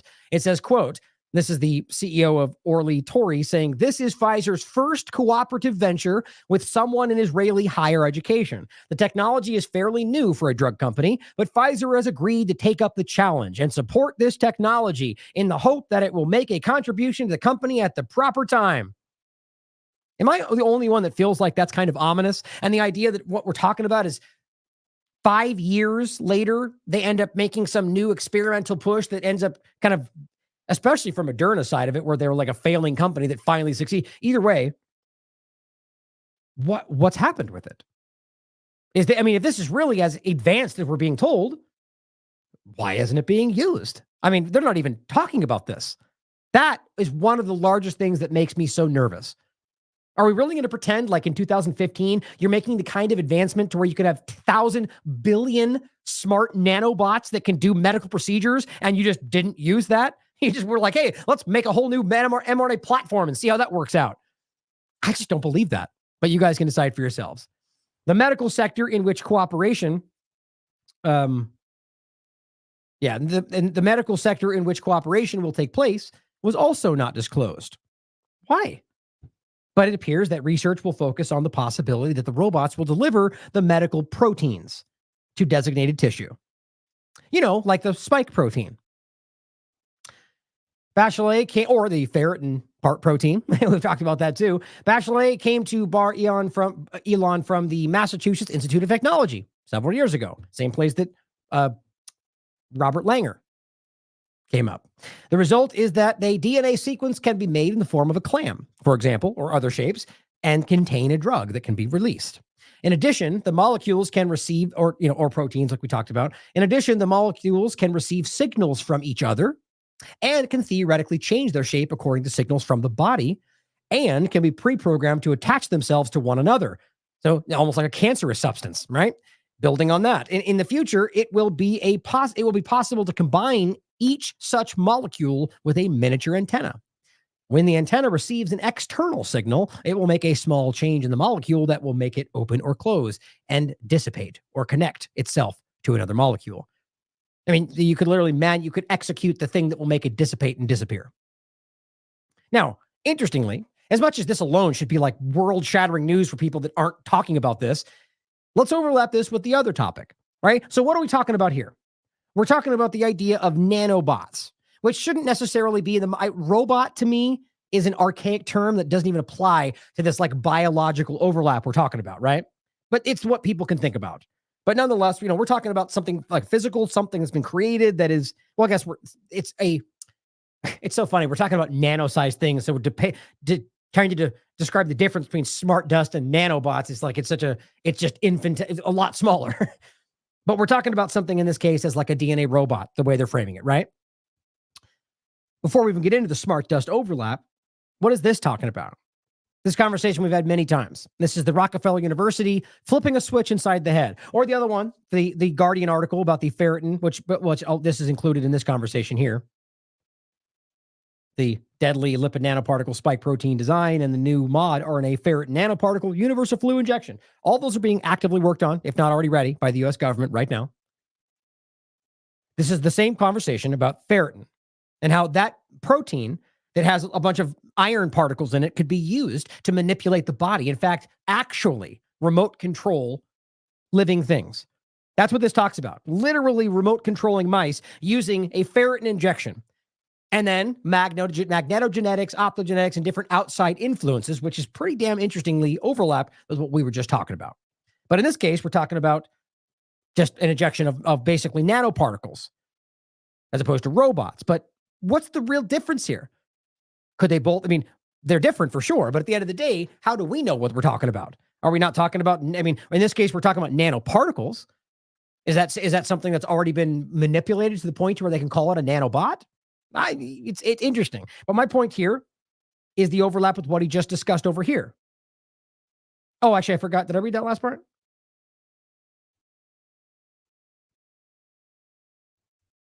Did I thought there, I'm pretty sure. Hold on. Make sure I didn't. Yeah, that's weird. I guess I forgot to highlight it.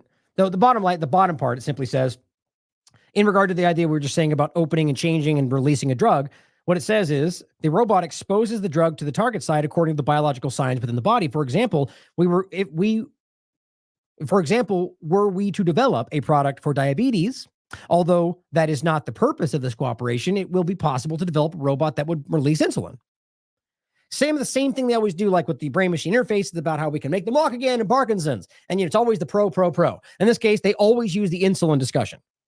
We can get rid of diabetes. We can, use drugs that will release this for you. Here's what's interesting. In this conversation, it's the same overlap, but in this case, they're talking about injecting ferritin nanoparticles, which then could create the illusion that your body responds to something based on the impulses that are being fed from the outside source, which also happens to overlap with the idea of insulin. Now it says once the virus, in this case, what they're talking about is an engineered virus that is utilizing ferritin nanoparticles. That's the injection. And it says once the virus had enough time to infect and transform the target neurons, this is 2017, the researchers switched on a radio transmitter. That's radio genetics, I think is what you call that. If I'm remembering in the chat, if that's the wrong term for that. There's the radio, the light, and then magnetics. And it says time to infect and transform the target neurons, the researchers switched on a radio transmitter tuned to specifically 465 kilohertz, a little below the band used for AM radio. That's weirdly ominous. And it says the neurons responded. They began to fire, signaling a shortage of glucose, even though the animal's blood sugar levels were normal. The other part of the body responded just as they would to a real drop in blood sugar. Insulin levels actually fell. The liver started pumping out more glucose, and the animal started eating more. In effect, it says, quote, we created a perceptual illusion that the animal had low blood glucose, even though the levels were normal. But that didn't stop the body from actually producing more glucose. And the bottom line is that can be done either way. You could literally kill somebody with that from an outside signal that you would never be able to identify. And so that is interesting because now we're talking about something you're injecting, right? But where's the line there between whether we're talking about nanotech and a modified virus, especially as we get into things like the lipid nanotech and what we're finding about the things that might be in these injections? Like I'm starting to see that this line might be more blurred than we realize.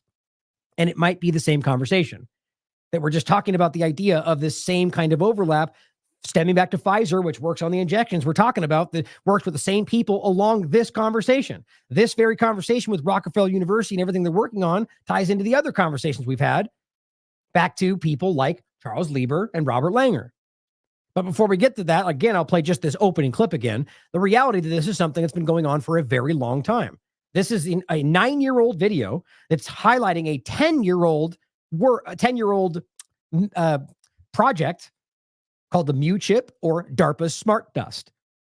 So almost 20 years ago, they had things like this. 2015, 1,000 billion in one syringe. And yet this is all still fake news. You can literally scatter this stuff like dust or embed it into a sheet of paper. This was commercially released 10 years ago. It's a tiny computer and it features data processing, data storage, wireless comms, and it's probably as close to the true smart dust vision from the early DARPA days as we've come so far. They're designed to harvest energy from the environment around them and to communicate via a mesh network. That was 20 years ago. And realize that was done at that time. So how long have they been testing and working on that? I did an entire show about the reality of smart dust. I'll show you the link in a minute. That goes back decades. Literally decades, where a company, I believe was called Smart Networks or Dust Networks, it was openly talking about contracts with the government and testing these things with shipping networks. So how in the world is this not basically ubiquitous, like glyphosate? Maybe there's an overlap there. Pretty alarming to me. Now, again, the point is that Charles Lieber, who is directly connected with Robert Langer, who is, as Whitney called it, the coronavirus common denominator, who is directly tied to Charles Lieber and all the same work, all the overlap. Remember, Bob Langer is the co-founder of Moderna. He's the academic co-founder of Moderna, which utilized all of this to create what we're told is the COVID injection, or maybe there's something else going on there. And here the point is, this is what I wrote or did the show in 2023, May 1st, the Charles Lieber connection from nanotechnology to COVID-19 to technocracy. So here he is in 2011 working on a virus-sized transistor. And the main point we always show in this is that he says very clearly that he says this whole thing was important because it explained and showed that when man-made structures like a nanobot is as small as a virus or bacteria, it can behave the way biological structures do. Why wouldn't we ask whether that is exactly what we're dealing with?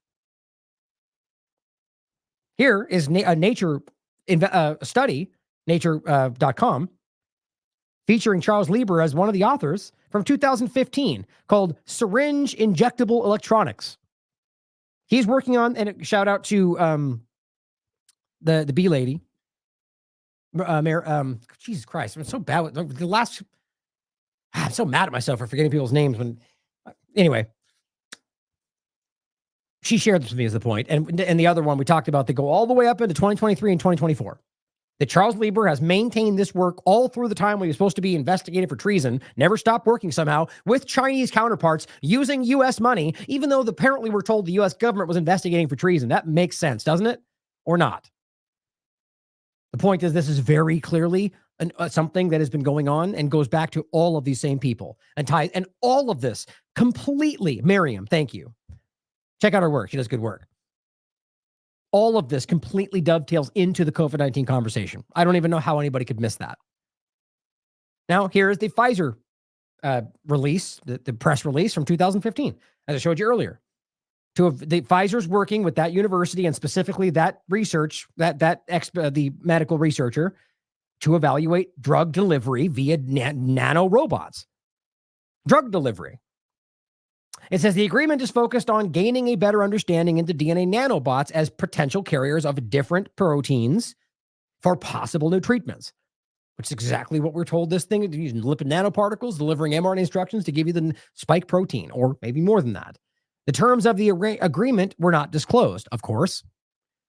But let's just even say that what if the mRNA overlap and all this stuff? Remember, this is modified RNA. It was N1-methyl pseudouridine modified RNA encapsulated in lipid nanoparticles. Like, what if this is all just an abstract way of saying this is a virus-sized transistor kind of conversation? And all of this is amounting to the same point. Just hypotheticals, throwing it out there for you to think about. Now it says, nanorobots turn from science fiction to applied solutions. Humanity has not succeeded, it says, yet in developing a machine that can communicate directly with biological structures, biological processes, and affected by doing so. That's the doctor we're talking about right here. He's the one that just said that in 2015 to Pfizer, even though we can literally prove to you that's not true. Right? I mean, we've shown you going back a long time that there's very clear you can show you could show nanotechnology or smart dust going back decades that has very clearly been used to communicate directly with biological structures. Just like they hold up a big microchip and say, this is the newest thing. Not even close. There's some reason, and here's the best way to frame this. This is 2015, where they're acting like this has never happened before. So right now in 2024, you're getting new things coming out going, this has never happened before. This new geoengineering experiment, this new nanotech. Why do they keep acting like it's never happened and it's brand new? Because there's something very dark going on here, in my opinion. Here is an article from Times of Israel from 2021. Pfizer exec calls Israel a sort of laboratory for COVID vaccines. So isn't it interesting now that you can see that this stems back to it being funded by Israel with Pfizer, or funded by Pfizer going through Israeli research? And during all of the time when they actually rolled out this dangerous experimental injection, it turned out that Israel was the one that went solely, basically allowed Pfizer, the one group that's funding this, in this case we're talking about today, to bake their population the experiment. And he openly said this. He said in an interview, he said, well, we wanted to find out what would happen if they gave it to somebody with, I think he even said diabetes, by the way, or something like this. And so we rolled it out, like literally telling you your population was used as test subjects. Doesn't that seem interesting when it seems that they're the group that funded this? Like, if this is connected the way it seems, that is very important, I think. Now, overall, all the way to 2024 in January, we used the image here again, adapted with these other ones below, and simply did the show, which was entitled, "Is Smart Dust Already in Use on the Population? And was COVID-19, whatever that was, an attempted experimental next step?" Very real question. And I'm leaning towards yes, quite frankly.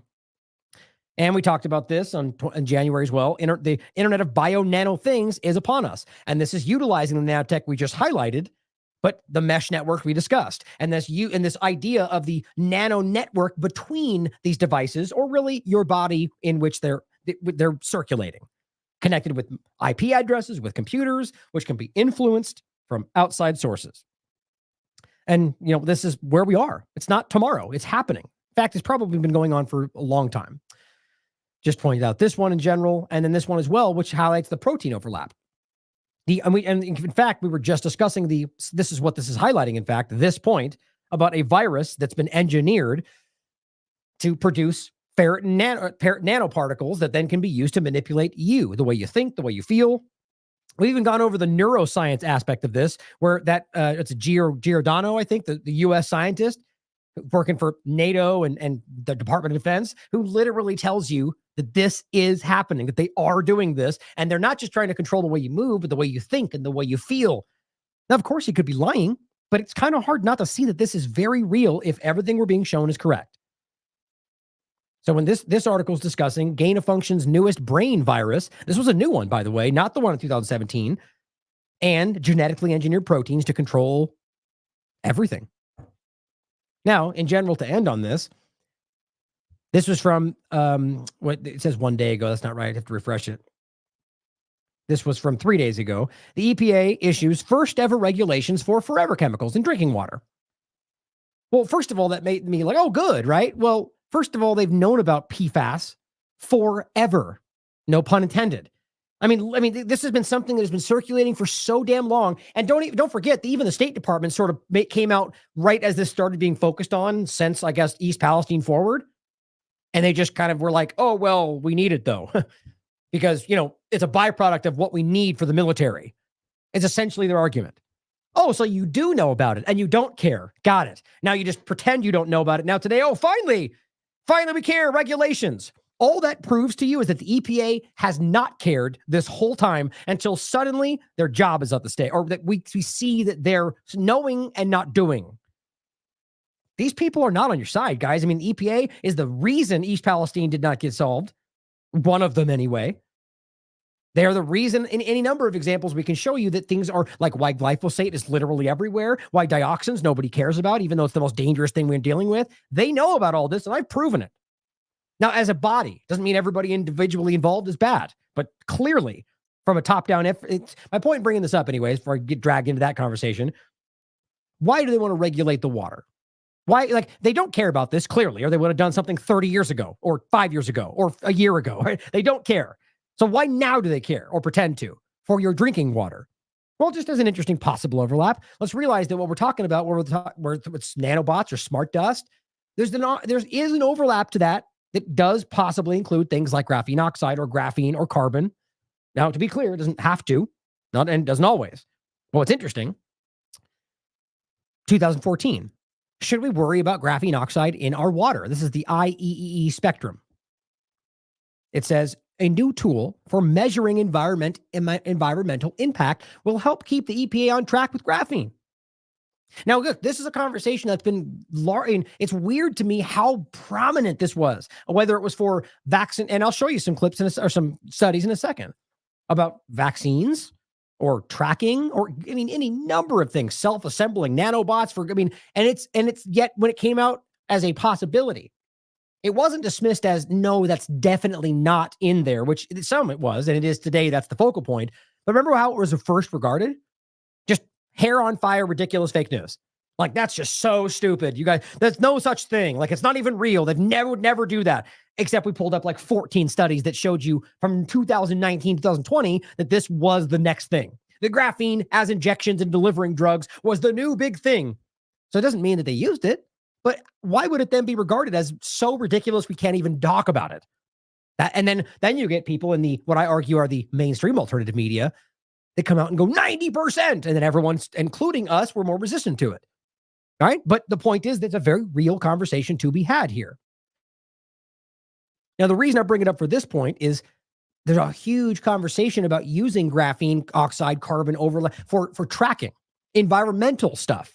For like in the reason this is being discussed is things in the water, like literally putting this in your water in order to track different levels. And that is crazy to me, whether or not you think it's going to be good to track certain things. So here's an interesting post from 2022. And it doesn't maybe not be exactly overlap, but I find it interesting in the same conversation. It says carbon is going to be very close to a currency.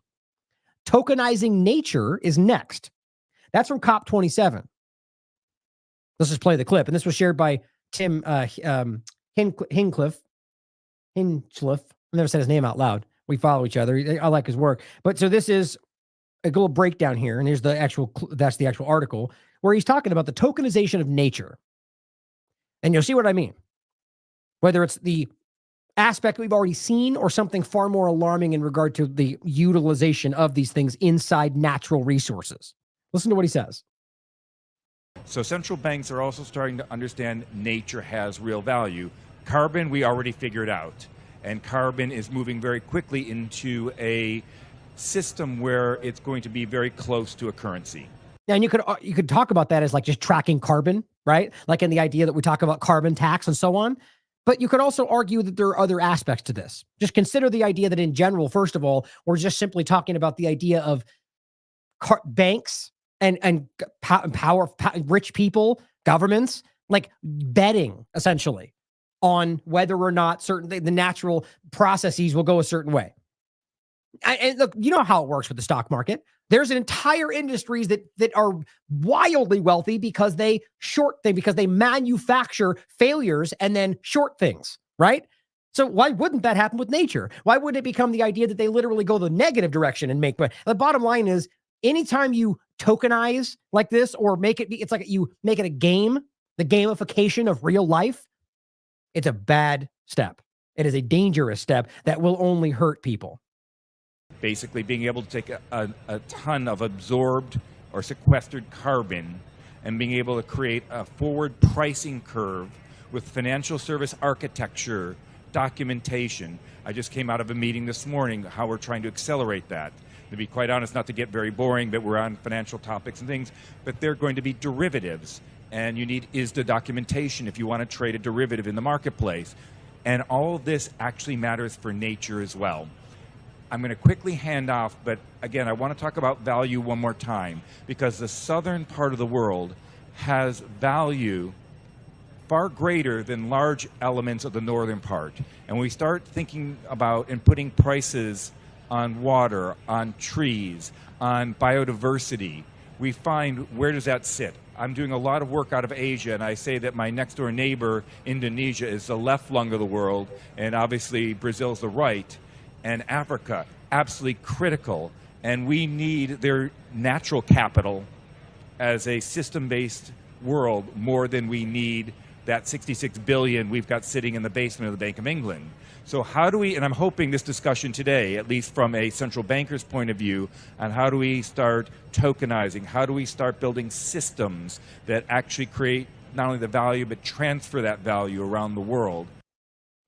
Doesn't that sound crazy?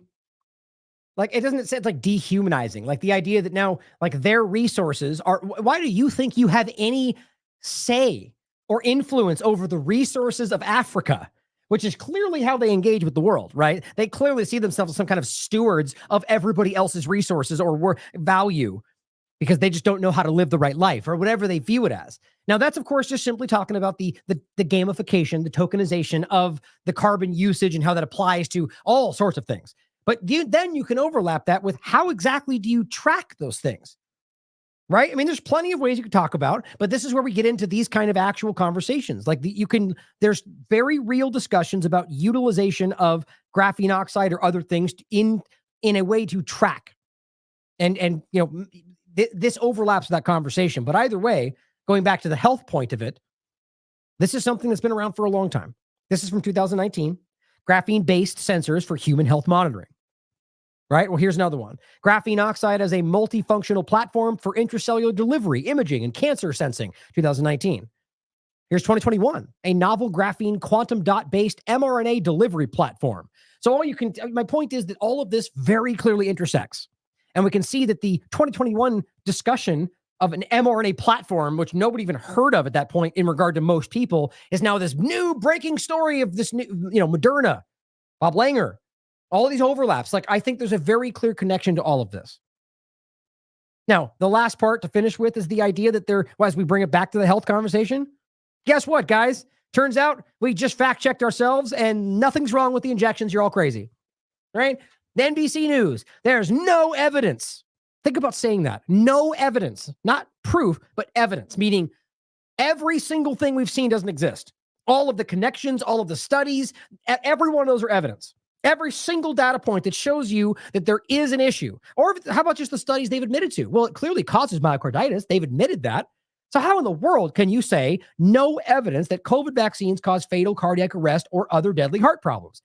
Just because you argue incessantly that it's not severe for every single person, that's not possible, first of all. People have died because of the myocarditis. So then, yes, it is clearly, it can cause fatal heart problems. I mean, they've admitted that, guys, and yet they come out with an entire study that says completely fake. Don't mind the man behind the curtain. We'll just redirect everything to just completely fake. Shut up, you're all wrong. Move forward, take your shots. Nobody believes that. That's a CDC report. Why? I mean, like anybody actually trusts the CDC at this point. The new analyst debunks widespread misinformation. It's just tired. It's not, I mean, take the time. If you want to go through this, it's exactly what you might expect. The reality is we've done our own research. Simply as I wrote, is the best way to think about it. We've investigated ourselves and we found ourselves not guilty. It does seem to be the push of the week, doesn't it? Why would anybody let the accused investigate themselves, a la Israel or any other conversation we're talking about? It's pathetically obvious. One of the most deadly things that in regard to a medical treatment that I've ever seen in my life, possibly the history of the world. I don't even know why I would say possibly, for crying out loud. How is it even possible that this isn't the biggest medical malpractice, failure, direct harm that we've ever seen? And yet they have the gall to come out with a study that goes, it's all fake. No one's been harmed. Everything's good. You're all crazy. Go back to sleep. Unbelievable. And as Danica said, the CDC investigates itself, says the genetic sludge the CDC profits from and forced everyone to take is not responsible for the sudden rise in excess death, which just so happens to be sigma levels since the sludge was rolled out. But just a fake coincidence. Don't follow. Right? And then she highlights this. I think this is perfect. The CIA says it has found no link between itself and the crack trade, except we all know that was a lie, and it turned out they were. Like every other story we've ever heard about the government, right? I mean, it's just sad that people still pretend like this is not the way to err. Err on the side of they're probably lying to you. Err on the side of what's happening right now is probably manufactured to some degree, whether we're talking about Iran firing drone, whatever. You have to be skeptical about what they're telling you when they tell you something, when it's very clearly in their self-interest. Doesn't mean deny it, but be skeptical. Here is a great clip. Japanese professor delivers stunning message everyone needs to hear. The pandemic was used as a false pretext by the WHO to drive vaccinations of all people in the world. That's what he says. This is a PhD, Professor Masayasu Inu. I'm probably mispronouncing that. Professor Emeritus of Osaka City University Medical School. Here's what he had to say. Specialty is molecular pathology and medicine. The pandemic. Molecular pathology was the focus of Arne Burkhardt, right? And this is, again, I highly recommend the interview with Taylor Hudak. It's almost a year since the recordings were done. It took us a long time to finally get that done and get it out. But nonetheless, it's very important. And the idea of that pathology and what it proves is undeniable. Undeniable. And here's another expert coming out and telling you that you've been lied to. Pandemic was used as a false pretext by the WHO to drive vaccinations of all people in the world. A plan was set up to shorten the time to develop vaccines, which usually takes longer than 10 years, to less than 1 year. Operation Warp Speed. This operation was used to cover up the misconcept of the genetic vaccines under the pretext of saving time. An extremely dangerous method was selected, that is, intramuscular injection of viral genes to produce toxic spike proteins directly in human tissues to stimulate immune system. Because this is a completely new method and misconcept method that has never applied before in human history. It is impossible, therefore, for most of doctors to give proper informed consent. However, due to irresponsible government and media campaigns to promote vaccines, 80% of the Japanese has been vaccinated, unfortunately. 7 shots have been done so far. This is the most and worst in the world, and the result was the induction of the terrible drug-induced injury that has never seen in human history. I believe that the fraudulent use of experimental gene therapy to healthy people, particularly to healthy children, is an extreme violation of human rights. No, I'll leave it there. I'm sure it's very difficult for the podcast to make out some of what he's saying, but the subtitles are on there as well for you if you watch the clip on the actual video. I mean, it's another expert who's coming out and telling you, finding the courage to come out and tell you what he thinks here, right? And all he's simply telling you is that they lied to you, and this was a catastrophic mistake, or I argue a crime. And now I'll include this as well, and interestingly, specifically the Moderna vaccine or injection. This is from August 2021 from the BBC. Japan finds black particles in Moderna vaccine. Moderna, being the co-founder, being Robert Langer. I just find that to be an interesting overlap. Now, to end in general, I also wanted to include this before we wrap up and I try to restart the next show. Edward Snowden said this on the 12th. A vote for warrantless searches of your internet activity, Pfizer 702, is happening this morning. I just can't even fathom why anybody it's crazy to me that this can be such a huge conversation. Everybody was talking about the FBI and Pfizer warrants, how frivolous they were and how nobody checked. And now it's just going forward. You know, it shows you guys that there is no two parties. It's always your government utilizing the dynamic and the division to keep you thinking like somebody cares and just jamming things right back down your throat because nobody wants to acknowledge that everyone is doing the same thing. And this is what's happening, right? This, as I wrote, the fact that this is even happening shows just how little, none at all, in fact, our representatives care about our opinions. Thomas Massey wrote this. This is on 12th as well. This is how the Constitution dies. By a tie vote, the amendment that would have required a warrant to spy on Americans goes down in flames. Why? Because the Speaker was the tiebreaker and voted against warrants to spy on Americans. Now, yes, 212 voted against it. That's important to recognize. I don't always think that means that they care, but important to recognize who voted what we would see as the right way. But recognize, guys, that there was a hell of a lot of Republicans that voted for this. For those out there thinking that, the one side versus the other side dynamic, for me, it's all the government. But realizing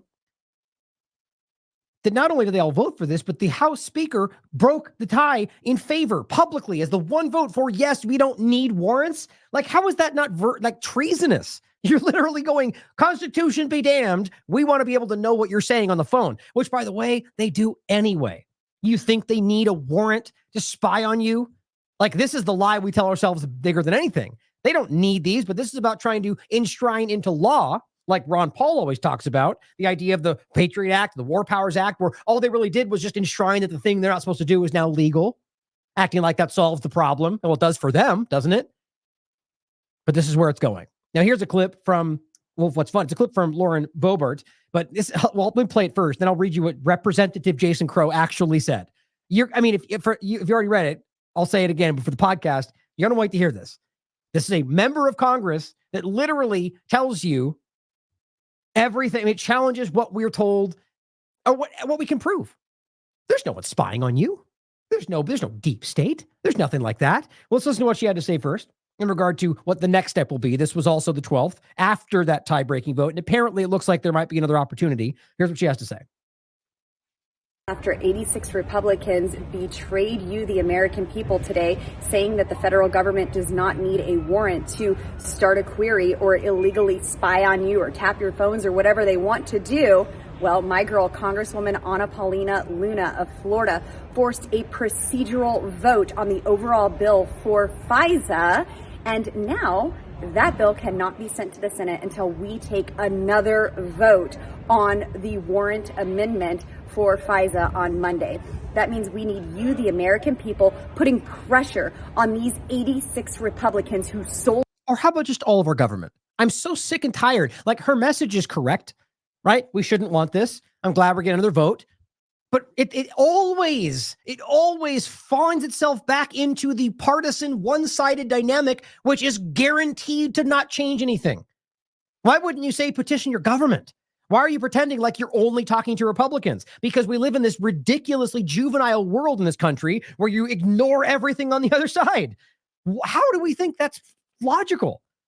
For crying out loud, recognize that not just 86, everyone that voted for this violated your rights. Everyone that voted for this, left or right, or just your government, doesn't care about your rights. But that being said, I agree ultimately what you're saying, but it kills me that we can't get away from this tribalist nonsense, which, by the way, I mean, tribalism is what we come from. It's not like that is where things end up resolving to when people are left to their own devices. People will collect how they want to.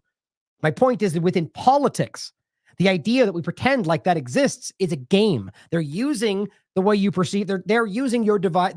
They're dividing and conquering. It's as simple as that. And you know what? You guys all know this. Everyone in the chat knows this. But hopefully reach one more person here. You out today all weekend long. Do not relent. We have your back here in Washington, D.C., but this weekend, we need you doing your part and making sure that your voice, we the people, are heard on this. Do not relent. Don't let up. Don't draw back. Now is the time to press in. We are winning. Here is what he said in response to this, because she said uniparty, right? Which again, I agree, but what she's actually saying is the uniparty and then us patriots, which are still Republicans, though. So that's not so you're literally just recreating the two-party illusion when you do that, though. That's what's so ridiculous about it to me. But in any case, he says there is no uniparty. Well, yeah, there very clearly is. There's one government. That's what it really is. And they always act in unison when it comes to war, Israel, and a number of very clear primary objectives for your government. He says there is no deep state. I mean, really, man? Like, at this point in the world, you think you can, I mean, it's just embarrassing. Like, whether we're talking about the continuity of government discussion from Reagan forward, which is exactly what that was and how it continued forward. And it was really before that as well. But this is a very clear example of like a shadow government creation. But the deep state is bigger than that. It's about unelected power structures that control things. How do we not see that as literally everything we talk about? And I'm not even talking about things we can prove, like these building world government concepts. I'm talking about things like powerful corporations, families, intelligence, things that we don't even talk about or recognize, complete shadowy entities that we don't even know exist. He knows all that's real. We can prove all that is real. And he just goes, oh, there's no deep state. Go back to sleep. Don't mind the man behind the curtain. This guy is a manipulator, or really too stupid to know he's wrong. And that's scary. But it says there is no spying on millions of Americans. Can you believe that? So I find it impossible to believe that anybody, let alone in Congress, would not be aware of was it Clapper? I believe it was Clapper admitting in Congress, right? Or rather lying about it and then being caught for lying about it in front of Congress, that yes, the NSA, as we all know, is and was and is spying on Americans. And very clearly right now, you are voting to be able to spy on Americans with no warrant. And you write there's no spying. These are people in power. It's just mindless, but yet people that are on his side politically will pretend he's right for whatever reason or ignore it because we don't want to be embarrassed, because that's what the two-party paradigm does. It creates ignorance and it ruins logic. But it says federal courts have repeatedly found no Fourth Amendment issue. Oh, I see. So the government investigated itself and found itself not guilty. Got it. Then it says there is a critical NatSec program, so please learn about it. Right, so except there is a thing we're going to do, and it's important for us. That's why it's not all those things you said, even though it is all those things we just said. Typical government for you. Lastly, Ford Fisher points something out I just wanted you not to miss, which shows you the point I'm including all of these for, is that all of this, whether it's the Pfizer warrants or the fact that your government's literally setting you up in every way that it can, these are the same people that are working on the nanotechnology, the injections they're giving you, whatever other things they're working on for your best interest, which has nothing to do with your best interest. These are the same entities, the same government people, the same ones that are allowing genocide in Israel. These are the same people. I want you to recognize that. Ford Fisher writes, first of all, this was the one on April 1st. The Virginia Kikoas, apparently a pro-gun prepper militia based in Eastern Virginia and formerly affiliated with the Boogaloo movement, tells the news to share his group that they recently kicked out a member that they believe may have been plotting an explosives-related entrapment attempt against their group. So basically somebody that in the FBI or some organization that has worked their way into the group and is now trying to convince them to carry out some kind of bombing attack that, in order to entrap them. Which is, we know that's like 90% of what the FBI seems to do today. I just shouldn't say that. Not literally. The point is a lot. I don't, how I could possibly know it's 90%, but realize it is clearly a common thread for them to set you up and then arrest you for things that they convinced you to do, or worse than that. But it says Russell Richardson, Vane the first made contact with this group. Basically, cut in the chase. The bottom line is they kicked him out. It goes over their names and so on. And so the point is they got rid of this guy. They kicked him out of the group. They spoke with him and said, look, this guy was trying to set us up. It was clearly attempt to entrap us. That's what they said. Here's what's crazy about this. That was the end of the story on the 1st. Jump forward to the 11th, or he posted this specifically on the 12th. Apparently, that person, the subject of his reporting, who allegedly attempted to provoke them into doing a thing that they didn't want to do, was arrested. This is what always happens. He's charged with attempted production of a biological agent or toxin. I'm willing to bet you that this is probably someone that's even on their team. This is probably something about, one or two ways this works. Because clearly, it seems very obvious this guy was being used as how do you deny it now? They came out, they kicked him out, and then after the fact, they arrest him for what? He's not even in the group anymore. So it's either somebody who they tricked and is now being thrown under the bus, like the child, like this story right here. This is 2018, Matt Agaris. Parents catch FBI in a plot to force mentally ill son to be a right-wing terrorist. And if you think that's hyperbolic, read it. It's crazy. And this comes from multiple studies, corporate media. The kid was mentally challenged. He lived with his parents. He didn't have a car. He didn't have anything. They literally gave him everything. The kid just wanted a friend. That's really how this worked out. He was trying to say whatever they wanted him to say so he would make a friend. And luckily, his parents stepped in. Then they found out and they blew the whistle. And it was a huge story. Of course, most people don't even know about it because they're not supposed to. But the point is, clearly this guy was either that kind of a setup where because they didn't get the bigger group, they just go, well, arrest him then. Even though he didn't do anything. It didn't happen. Attempted production. Not even attempted use. Attempted production of a biological agent. Or it is somebody on their team and they're just trying to make this process happen so they can then try to rope in rest of the people. This is what your government does. Meanwhile, they're committing genocide around the world. They're bombing innocent people. They're starving people, raping them of their resources, and they're also trying to frame you and acting like, we did a good job. Look at us stopping crime. That does not mean there's not good people in some of these positions or that some people out there are actually stopping crime. It's the reality of the larger problem that we're dealing with. This is who they are. So we're going to leave it there for the day. Or I'm going to jump off and set up the show for the conversation of foreign policy. I think it's important that we cover this as well. So stay tuned. It might take a little bit longer than you might expect, but I'm going to get to it tonight. So I'll see you in a minute. Thank you for tuning in tonight, guys. I think all of this nanotechnology direction, I know I stress this very often. It's something that I really think even myself, we're not giving enough coverage to. We're not talking about enough. And I even mean before the Israel conversation really October 7th forward. It is wildly prominent. I see it intersecting and dovetailing with everything, medical and otherwise. And it concerns me how little coverage it gets. So just make sure we get this information out there, break these parts out, clip them up. Right now I've got both Brock and Jason making clips of stuff. So that will be out there as well. I saw someone in the chat asking about smaller clips. We already do this. Not everything, but we do our best to put out some smaller clips. Even today, again, this was exactly why I had to break this in half because there's just so much going on that I do want to cover. And I find it difficult not to get into these things. I feel like I'm letting somebody down. And I know that's just on me. I'm doing that to myself. But it's sometimes I feel like I don't see anybody else covering stuff that I think it needs to be covered a certain way. So thank you for your support. Again, we'll have the links down below for our Give, Send, Go. I want to continue to kind of shout that out because it's kind of been stagnated because I haven't been pointing at it. But the point is I want to try to continue to get the recurring donations up to a monthly amount. So we're only about like 150 that is like on a monthly recurring as it looks right now. I'm sure it'll populate more throughout the month. But if you want to support us, that's a good place to do it, as well as anywhere else we have our Substack or Give, Send, Go or you know, Subscribe Star and everything else. We need your support. Thank you for being here. As always, I love you all. Question everything. Come to your own conclusions. Stay vigilant. All gene-based vaccines, independent of manufacturers, produce the same result in the vaccinees. He has looked at 15. In the last 4 days, the number has been increased to 70 individuals who died after vaccination. These were people who died at home, at work, in the car, doing their sports, etc., etc., etc. There's no question now anymore about what is going on. And the answer is in the organs of these people. In 90%, he found clear evidence for autoimmune self-attack by killer lymphocytes on the tissues.